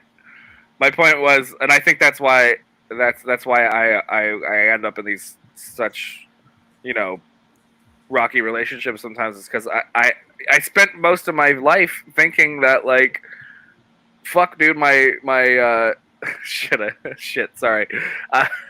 Yes. Garrett has to blow it up too. I know.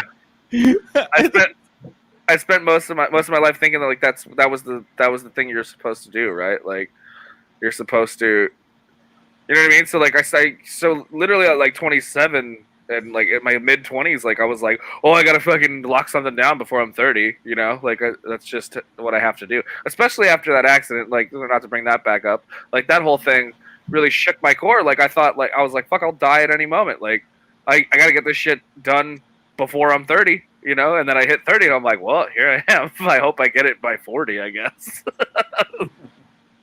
Absolutely. Here's one thing that I find interesting. I have never been put into a place where I think, oh, I need to do something by a certain time. I don't think I've ever in my life thought I need to do something by a certain age, time, whatever. But the thing is that every time I've been in a relationship, I feel like they have been. So I've been in a relationship. Oh, yeah. As men, we're very lucky. We should understand that. Oh, yeah. You mean like a biological clock? Yes, there's definitely. I'm not going to say that, but I'm just going to say we have some. We have to understand that we have some advantages. I'll be dumping fertile clips till I'm 50, dog. If that's how long it takes. Here's the thing: it's like you can't. It's so weird how life works because, I've had friends who are in their 50s and women, and they're like, my doctor said I couldn't have a kid at 50 or 60, and they had a fucking kid. So literally, I'm talking to a 56-year-old, and she brings in a fucking 7-year-old. I'm like, what the fuck? Yeah. Is this your grandson? No, it's my son. First son ever. First kid. I think we're gonna be a generation of that, though. Really, like, because I know there's a lot of people that are from our age group that don't have children right now, and I think a lot of it is because, like, we're in this. Well, that's you of all of us should. I mean, if you were gonna do it, this would be the time, right? Like, nah. I understand. Understood. Yeah, your life choices, obviously your wife's life choices. I understood. My point was, like, I think because, like, a lot of people are on the same boat as, like, Garrett and I, where it's like we had this facade that we were going to meet somebody, fall in love, like this whole fairy tale idea, but it just doesn't work out that way. And we have, technology and so many things that, like, and we start to realize, like, oh shit, maybe this isn't the right, you want to meet somebody that you're compatible with and stuff, and if that takes till you're 40, like, you could possibly still do that. That's what I'm saying. I think we're going to see a lot more pregnancies from people in our age range in our late 30s. Yeah, and that's the whole thing, and it sucks because I can see that. This is the weirdest thing. Everyone's different. I have not met someone where I'm just like, yes, you and I think would be the best together in both career and then fucking being a parent and then this and that. There's obviously people I've met that are great. I think we would be the best parents together. I think that we would be great travel partners together, great friends, but not every category, like not the checklist. That's the hardest thing for me personally, is just like, I can't, I attest this to my parents. It's like, I can't be in a relationship where I don't believe that my significant other is my partner in every aspect. Yeah. And it's got to be give and take, and there shouldn't be any like, shadowing guilt or anything. Like, you shouldn't throw shade because, like, oh, I did this thing, like, it's like you should be with somebody that wants to pull their own weight and vice versa, right? Like there's been occasions, plenty of times where it's like I haven't had money for rent or something like that. You know what I mean? But it's like I'm not working. I don't have the money. I need some. Can you do like the 300 that I don't have for this month? And then it's like, but for that entire month, I'm fucking cooking, I'm cleaning, like because I'm at home, I'm unemployed, like, and I know that you're working hard to make sure we keep the place, but you know what I mean? Like, so this is how I'm gonna pull my weight. Like, this is what I can do. Yeah. No. And like, we just have to realize too, like, even though I myself can agree wholeheartedly on that aspect, I'm sure Garrett can too. There's other people who just have a completely different idea of what that means. So it's like it's just different for everybody. It's everyone has like their own idea of how to be happy. I'm not gonna say like even for me, like being married and me and my wife being on the same page as far as we don't want children. We're not sure if we're ever going to be ready or when that's going to be. We didn't really set a clock to it, but my wife does bring it up and say like if it doesn't happen by this time, I don't think it can happen at all. And that goes for me too. Like I'm not going to be, I myself don't want to be an old dad. That's just like a personal preference, but everyone just kind of has their own idea of how to be happy. And I think that in the long run, that should be like your own personal goal. Even going back to the whole like Will Smith, Jada Pinkett Smith thing, it's like whatever can make the other person happy. Like I think as long as like you understand that like I can only be happy and whatever that's going to mean for me, and then it can mean something else completely different for somebody else, and I accept that and I understand that, and that's all you can strive for right now. Yeah, I agree. And here's one thing too, like specifically with this exact topic. I've talked with multiple exes about the fact that it's like, having a kid. Well, personally, at this point in my life, I want to have a child at some point. Not now, but at some point. I am very okay with and understand that this is an option and a great one too. It helps a lot of people, and there's not much of a difference except obviously you looking in your child's face and seeing a reflection of yourself. Adoption is a great option. Yes, and the older I get, the more I think about that. Honestly, especially because you guys know my shit, especially because of that.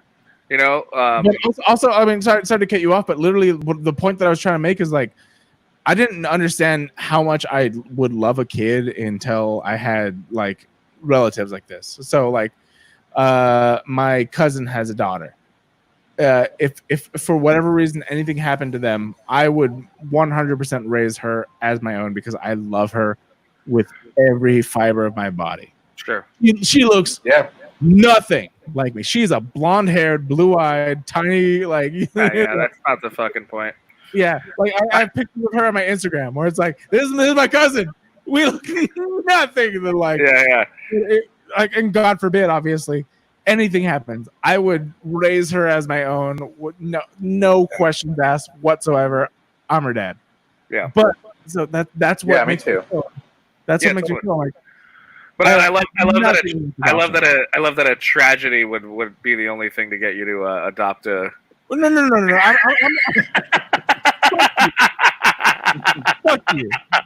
If her mother ever died. There's what's the other? I mean, okay. I'm kidding. I know. I'm joking. No other option. I know. Well, you know what? It's the thing that was brought up before with somebody is she was completely opposed of childbirth, and that was it. She was like, I just don't want to give birth. I don't want to ruin my vagina. And then it was like, but adopting was like an option. So like that's another thing that I think a lot of people don't really think about either. Is that's a fair? I think that's a fair decision. Yeah, sure. But you know what? I know we're like at 2 hours already. But I was gonna say this is gonna be a whole other discussion. I remember talking. I want to be this like woke and this forward thinking, right? Like I could adopt any child, raise it as my own. Of course, love it to death. But there's always gonna be this like part of me that like didn't procreate, and that's gonna bug me a little bit. You know what I mean? Yeah, especially if I only adopt one kid. I don't know that would bug me, personally. I don't. Yeah, and I don't know. And I and look, like I know that's like one of the.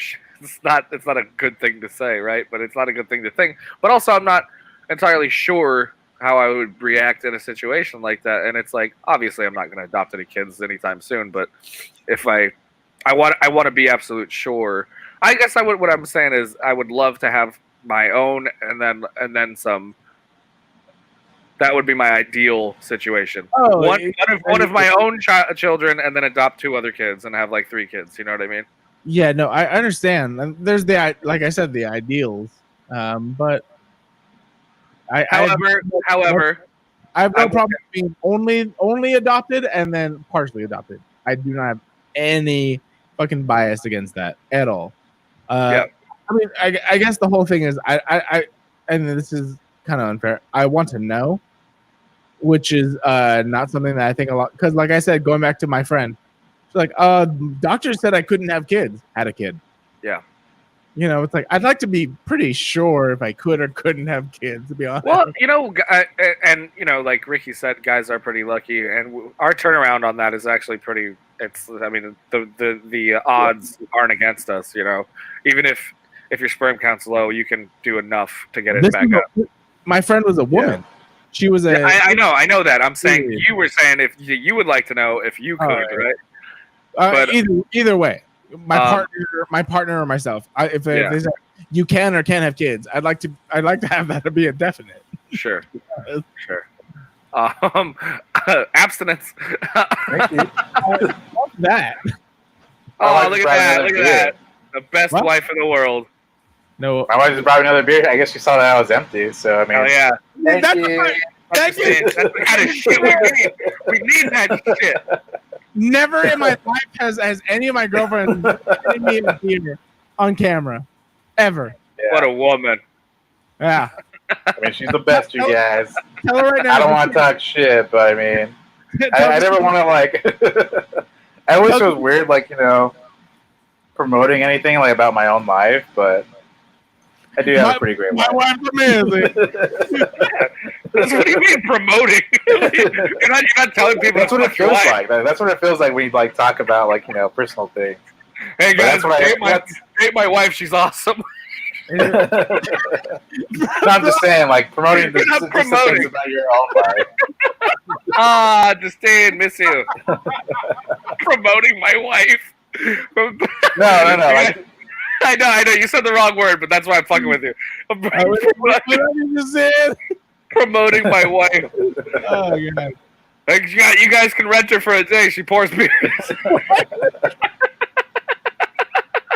I said no. I meant promoting, but it's only because I'm not in the space where like my life is really online. I'm not like you guys where you're in the spotlight. Yes. So just like even the personal stuff, even the things that I would assume personal, it feels like I'm promoting it when I talk about it. I see what you mean. Okay. This is funny. Just fucking Ricky is like, oh, I'm just living in my lap of luxury right here. Laying in bed in the AC. Wife comes to find you a beer. This is exactly why I don't want to say anything. You're living your best life, bro. You are. You're awesome. He's probably on the other side of that camera giving you a foot rub right now, too. He's not. Yeah, I love you. You're right. It's not a foot rub. Nice, though. It's not a foot. You're right. It's not a foot rub. It's a blowjob. That was a joke. I am in the doghouse now. He's in the blanket.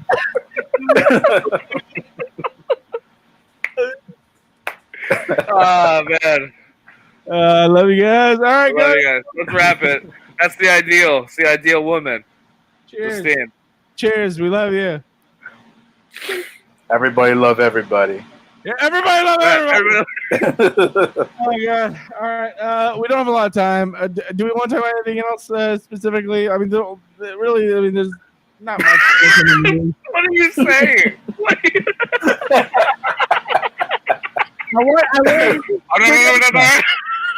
I know what we're saying. You sound like Robin Williams in his early cocaine years of fucking stand-up.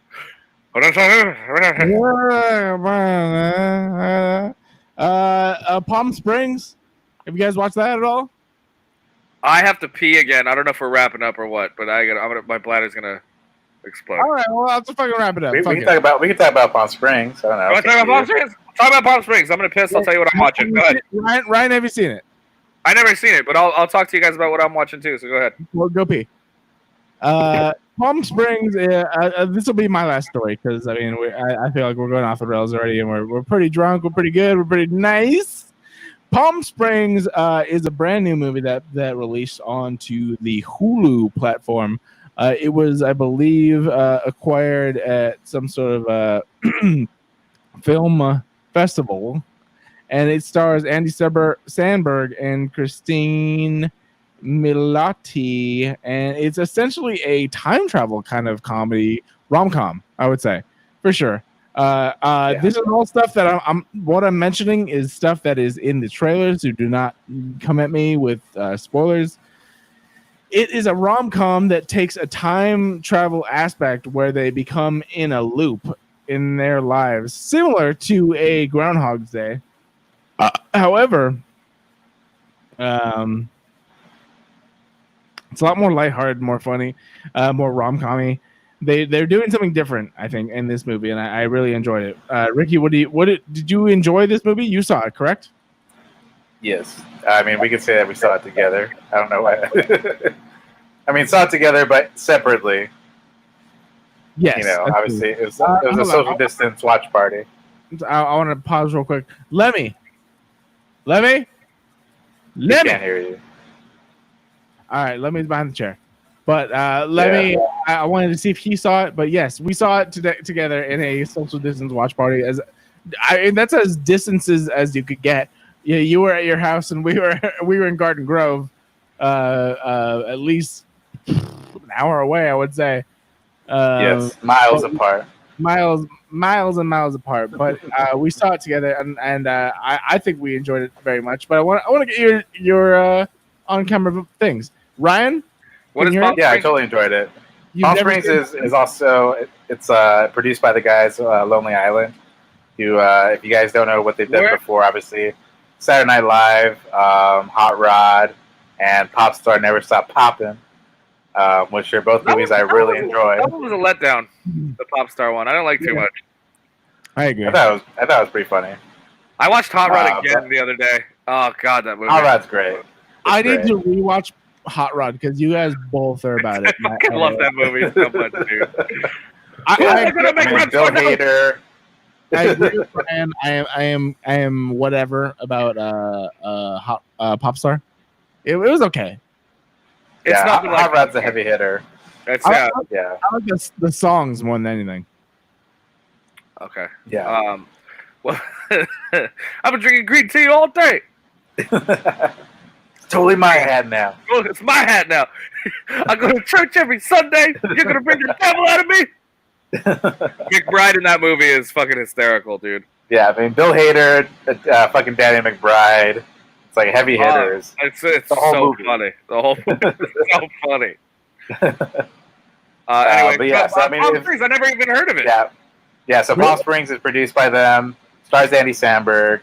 So I mean, obviously, if you're a fan of any of those two movies, this is a little departure. It's not directed by one of the guys in Lonely Island, which Hot Rod and Pop Star were both directed by two of the other members of the Lonely Island. So you do get a different take on it. It's like a different, I guess, a different vision, but with a little bit of the comedy of the Lonely Island kind of sprinkled in a bit. Yeah. And it was great. I really enjoyed it. It was really good. I love that you look like a ghost right now because Ricky. I do.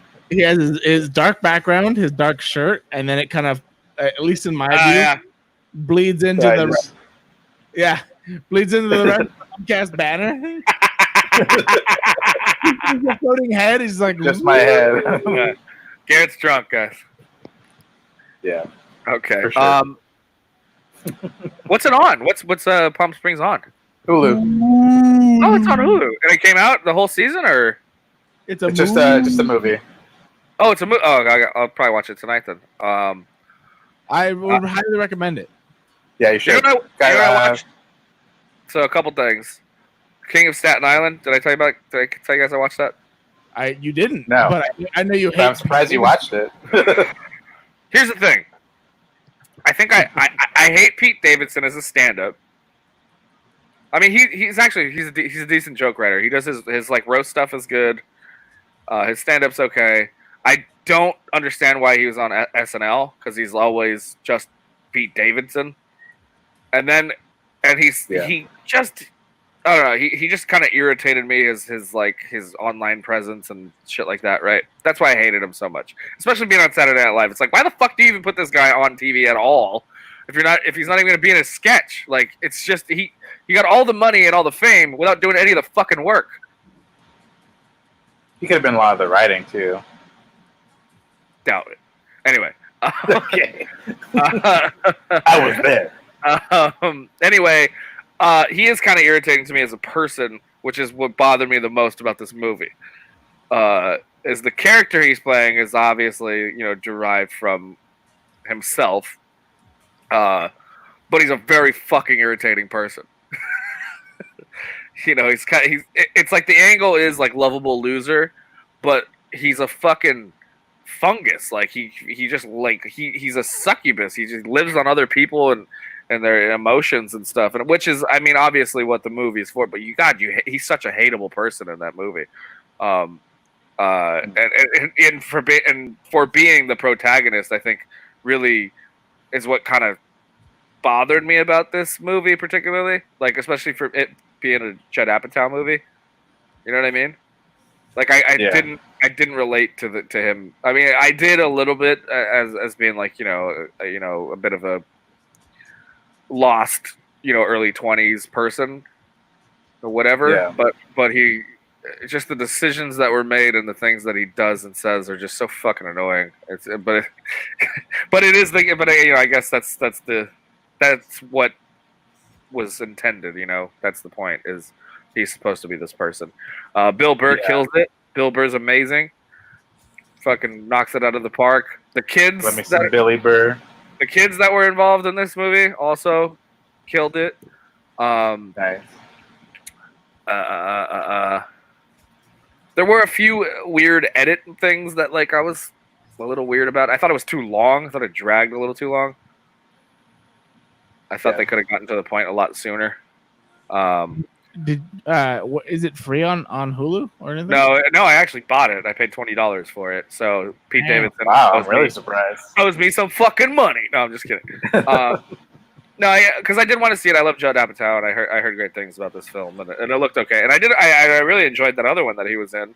I really wanted to see this movie as well. I just haven't gotten around to it. It's on Amazon. You can buy it. That's how they're doing these box office movies now. So yeah, dude, that's why we watch. What you call it? We watch Palm Springs. Oh, so you said it's on Hulu? Oh, so you got to buy it? No, it's on Hulu. It's streaming free. It's streaming free on Hulu. No, well, you got to pay for it if you have Hulu. Right. I got you. But yeah, it's King's Island isn't for free on anywhere. You have to buy it. It's on demand. Right. So yeah, it was good. I'm surprised you bought it. I'm really surprised you bought it. I mean, no, it wasn't good. I wanted to watch a movie, and I was like looking forward. I was kind of looking forward to that movie. I don't hate him as much as I hate Josh Gad. Where like I wouldn't pay money for a Josh Gad movie. Except for Frozen. I can't. I hate that snowman because I know it's him. Fuck Olaf. Fuck Olaf. The only thing I liked Josh Gad in was that Little Monsters movie, and that's because I think the character he played is exactly the way he is. And speaking of Josh Gad, he is now sponsoring the show right now. He want to make. He would like us to talk about his new film. No, okay. I haven't seen Little Monsters yet. I want to watch that. That's on Hulu. It's on Hulu. Oh yeah, I know. I saw that it was there, but I haven't watched it yet. Now's the time. What's her name from Get Out? God, she's so attractive. Lupita Nyong'o. I love her. She's so hot. Yeah. I love her. She's gorgeous. She's amazing. Amazing actress. Yeah, she's so lovable. She's a good actress. She's so likable in that movie too. I never heard of this movie. What the hell? Really? Oh, Yeah, really? it's an Australian zombie movie about like a lovable loser guy who like goes to camp with his nephew, and then as a chaperone, and then like a zombie outbreak happens, and all the little kids get infected as zombies. And Josh Gad's character is like the Barney type character, like he's like the fucking TV personality, like kids, blah, blah, blah. And then when the outbreak happens, he turns into the biggest piece of shit. It's very crazy. funny. It's really funny. Yeah, it's good. It's great. I really enjoyed that movie. Right. Yeah, that one. I would say if you have, Garrett and I talked about Child's Play. If you watch the latest Child's Plays on a Prime, that was pretty. Yeah, good. My wife hates all scary movies, so if I have to watch one, it's not even like scary. If it's just a tinge of scary, it is barely scary, dude. What's your favorite scary movie, Ricky? My personal scary movie? Yeah. I don't know. I'm not. Scary, I mean, because like scary movie, not just a categorized horror movie, like a scary movie. Yeah, like I don't really know. I don't really watch many of them because if I have to watch it, it's by myself. So I really don't like it because of that reason. So I just personally stay away from them. I don't want to watch this by myself. Can somebody watch it with me? I don't like it. I don't like playing scary video games. I don't. Me neither. I played Resident Evil the first time like zombies came at me. I'm like, all right, fuck this. I'm done. I did that with The Last of Us. I played for like a half hour, and I was like, I can't fucking do this anymore. Yeah. I got enough stress in my life. Yeah. I was like, my hands were all sweaty. I was fucking. I couldn't exactly. do it.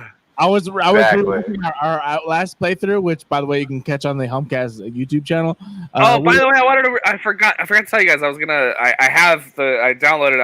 I wanted to fucking post clips of it because I was showing it. Anyway, whatever. Go ahead. It's another thing. I want to splice it up I want to splice it up and post clips from that because it's really funny. It's still very funny. Yeah, dude. When we played The Last of Us or Outlast. I mean, Outlast. Outlast. The alien one. What was the alien one called? We never got to do that one because Isolation. Isolation. Yeah, we played that a little bit. I don't know if we post that. We didn't get enough. We didn't get enough footage, and it didn't work out. Yeah, it was way too hot. I think all of our equipment overheated. That was also that. That was that. Yeah. Yeah. Damn.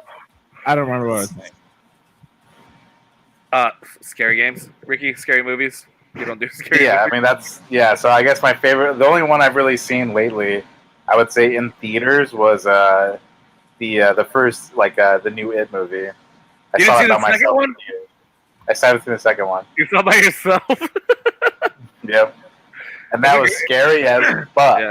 It was good. Did I tell you what happened when I went with Steve and his friend Parte? We were in the theater for part 2, and it's it's a jump scare, but it's like not even the scariest part of that movie. And I had we had A-list. I mean, back when things were fun and normal, I had A-list. I'd ordered a pizza, and the pizza wasn't going to be ready until 15 minutes into the movie or something like that. So, or whatever. I was sitting there. Waiting for my pizza, I get the notification my pizza's ready, so I go get my pizza, come back, I sit down, and I'm about to dig into this pizza, and and as I look up is this jump scare, and I legit went, ah!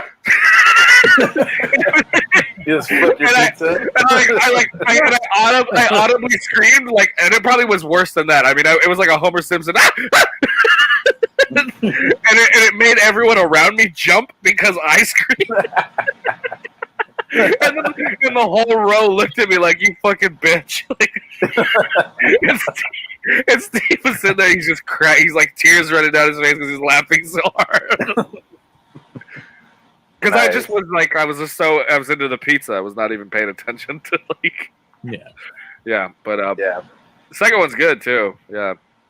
I want to watch it. I don't want to watch it by myself. There's so many fuck that moments, that's what I love about those movies. You're like, nope. Yeah. Did you guys see Midsummer? No, I haven't. I want to see it at some point. Wild. Yeah. Yeah. See, that director's the same one that did that did Hereditary. I don't know if you saw that one either. I haven't seen Hereditary, dude. I think that's the number one horror movie that I want to see that I haven't seen right now. God, that one. Yeah. When you want to have a fucked up day, watch that one. Well, that doesn't sound great. I mean, no. It's not that bad. I don't know. I saw it in theaters. It's just it plays on how uncomfortable it can make you. It plays on like not like in a creepy way. It plays on your emotions. You know, like there's a lot of family dynamic that makes you fucking sad and emotion. You know what I mean? And nervous and anxious and stuff like that. And then on top of that, there's you know these supernatural aspects that it's just it's a real gut wrench movie. Like I watched it in theaters and it was just like it's just and that's how Midsummer is too. It's just these long shots on like really weird things that are going on and it's just it makes you sit on uncomfortable situations. That's what it is. It's like uncomfortable situations and it makes you sit in them. You're like, ugh, God, this is fucking weird. I think this is going to be the next horror movie I watch. Probably it's Hereditary. Yeah, watch it. It's great. It's wild. And then Midsummer, you said is Midsummer. I didn't think it was. It to me, it wasn't so much a horror movie as it was like a what the fuck.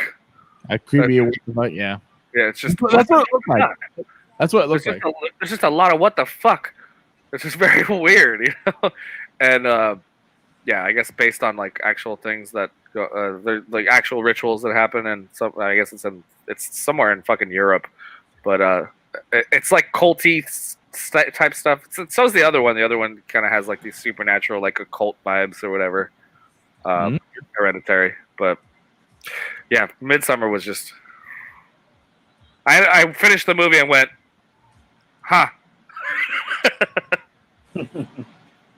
That's fucking weird. All right. Yeah. All right. Anything else you guys want to wrap up with? Rewatch Community. It's on Netflix. I've been rewatching it. Yeah. I've been cracking up. I mean, audibly cracking up at that fucking show, man. It's the first 4 seasons are like amazing. Oh, so funny, so fucking good.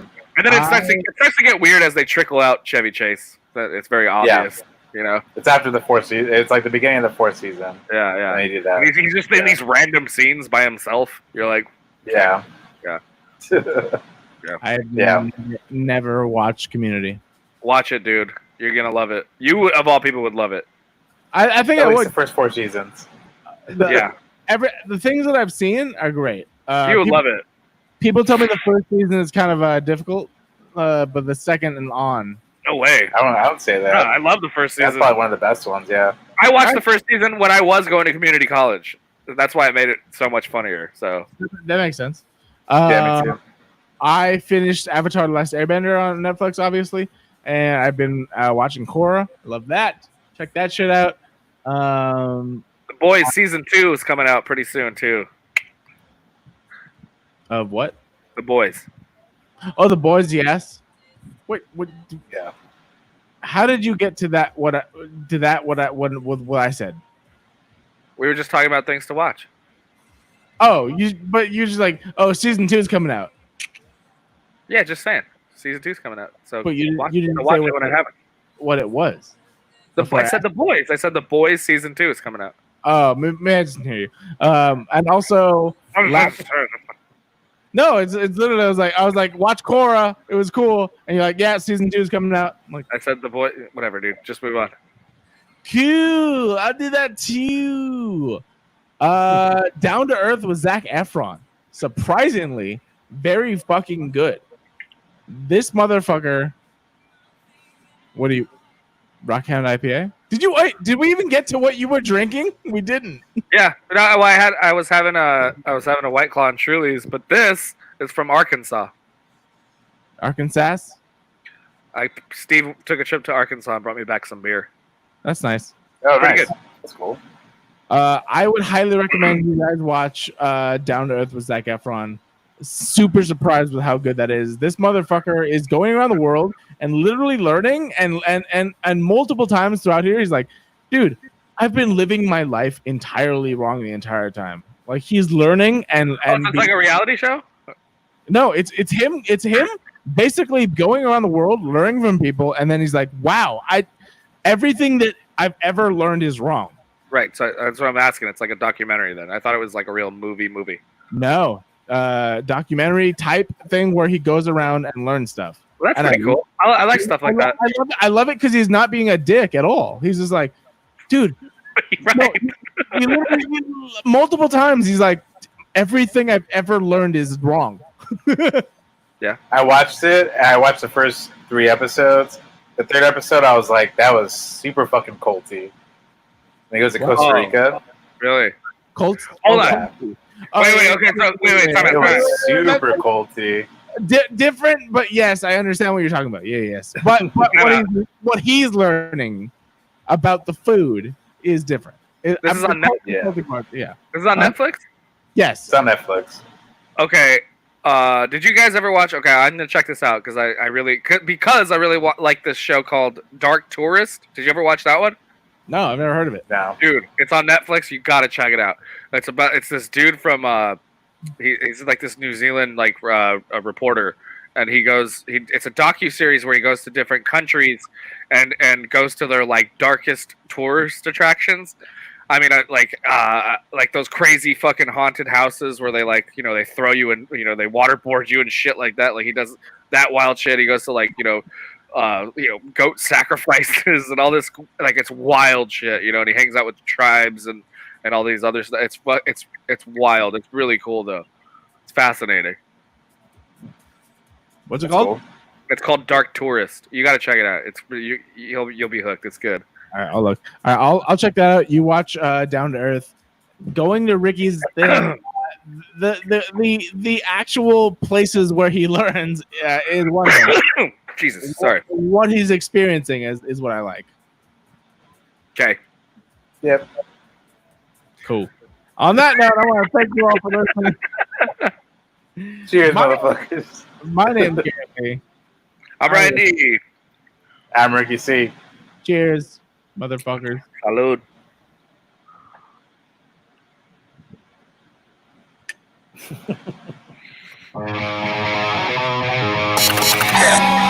Nine, 8, 7, 6, 5, 4, 3, 2, 1.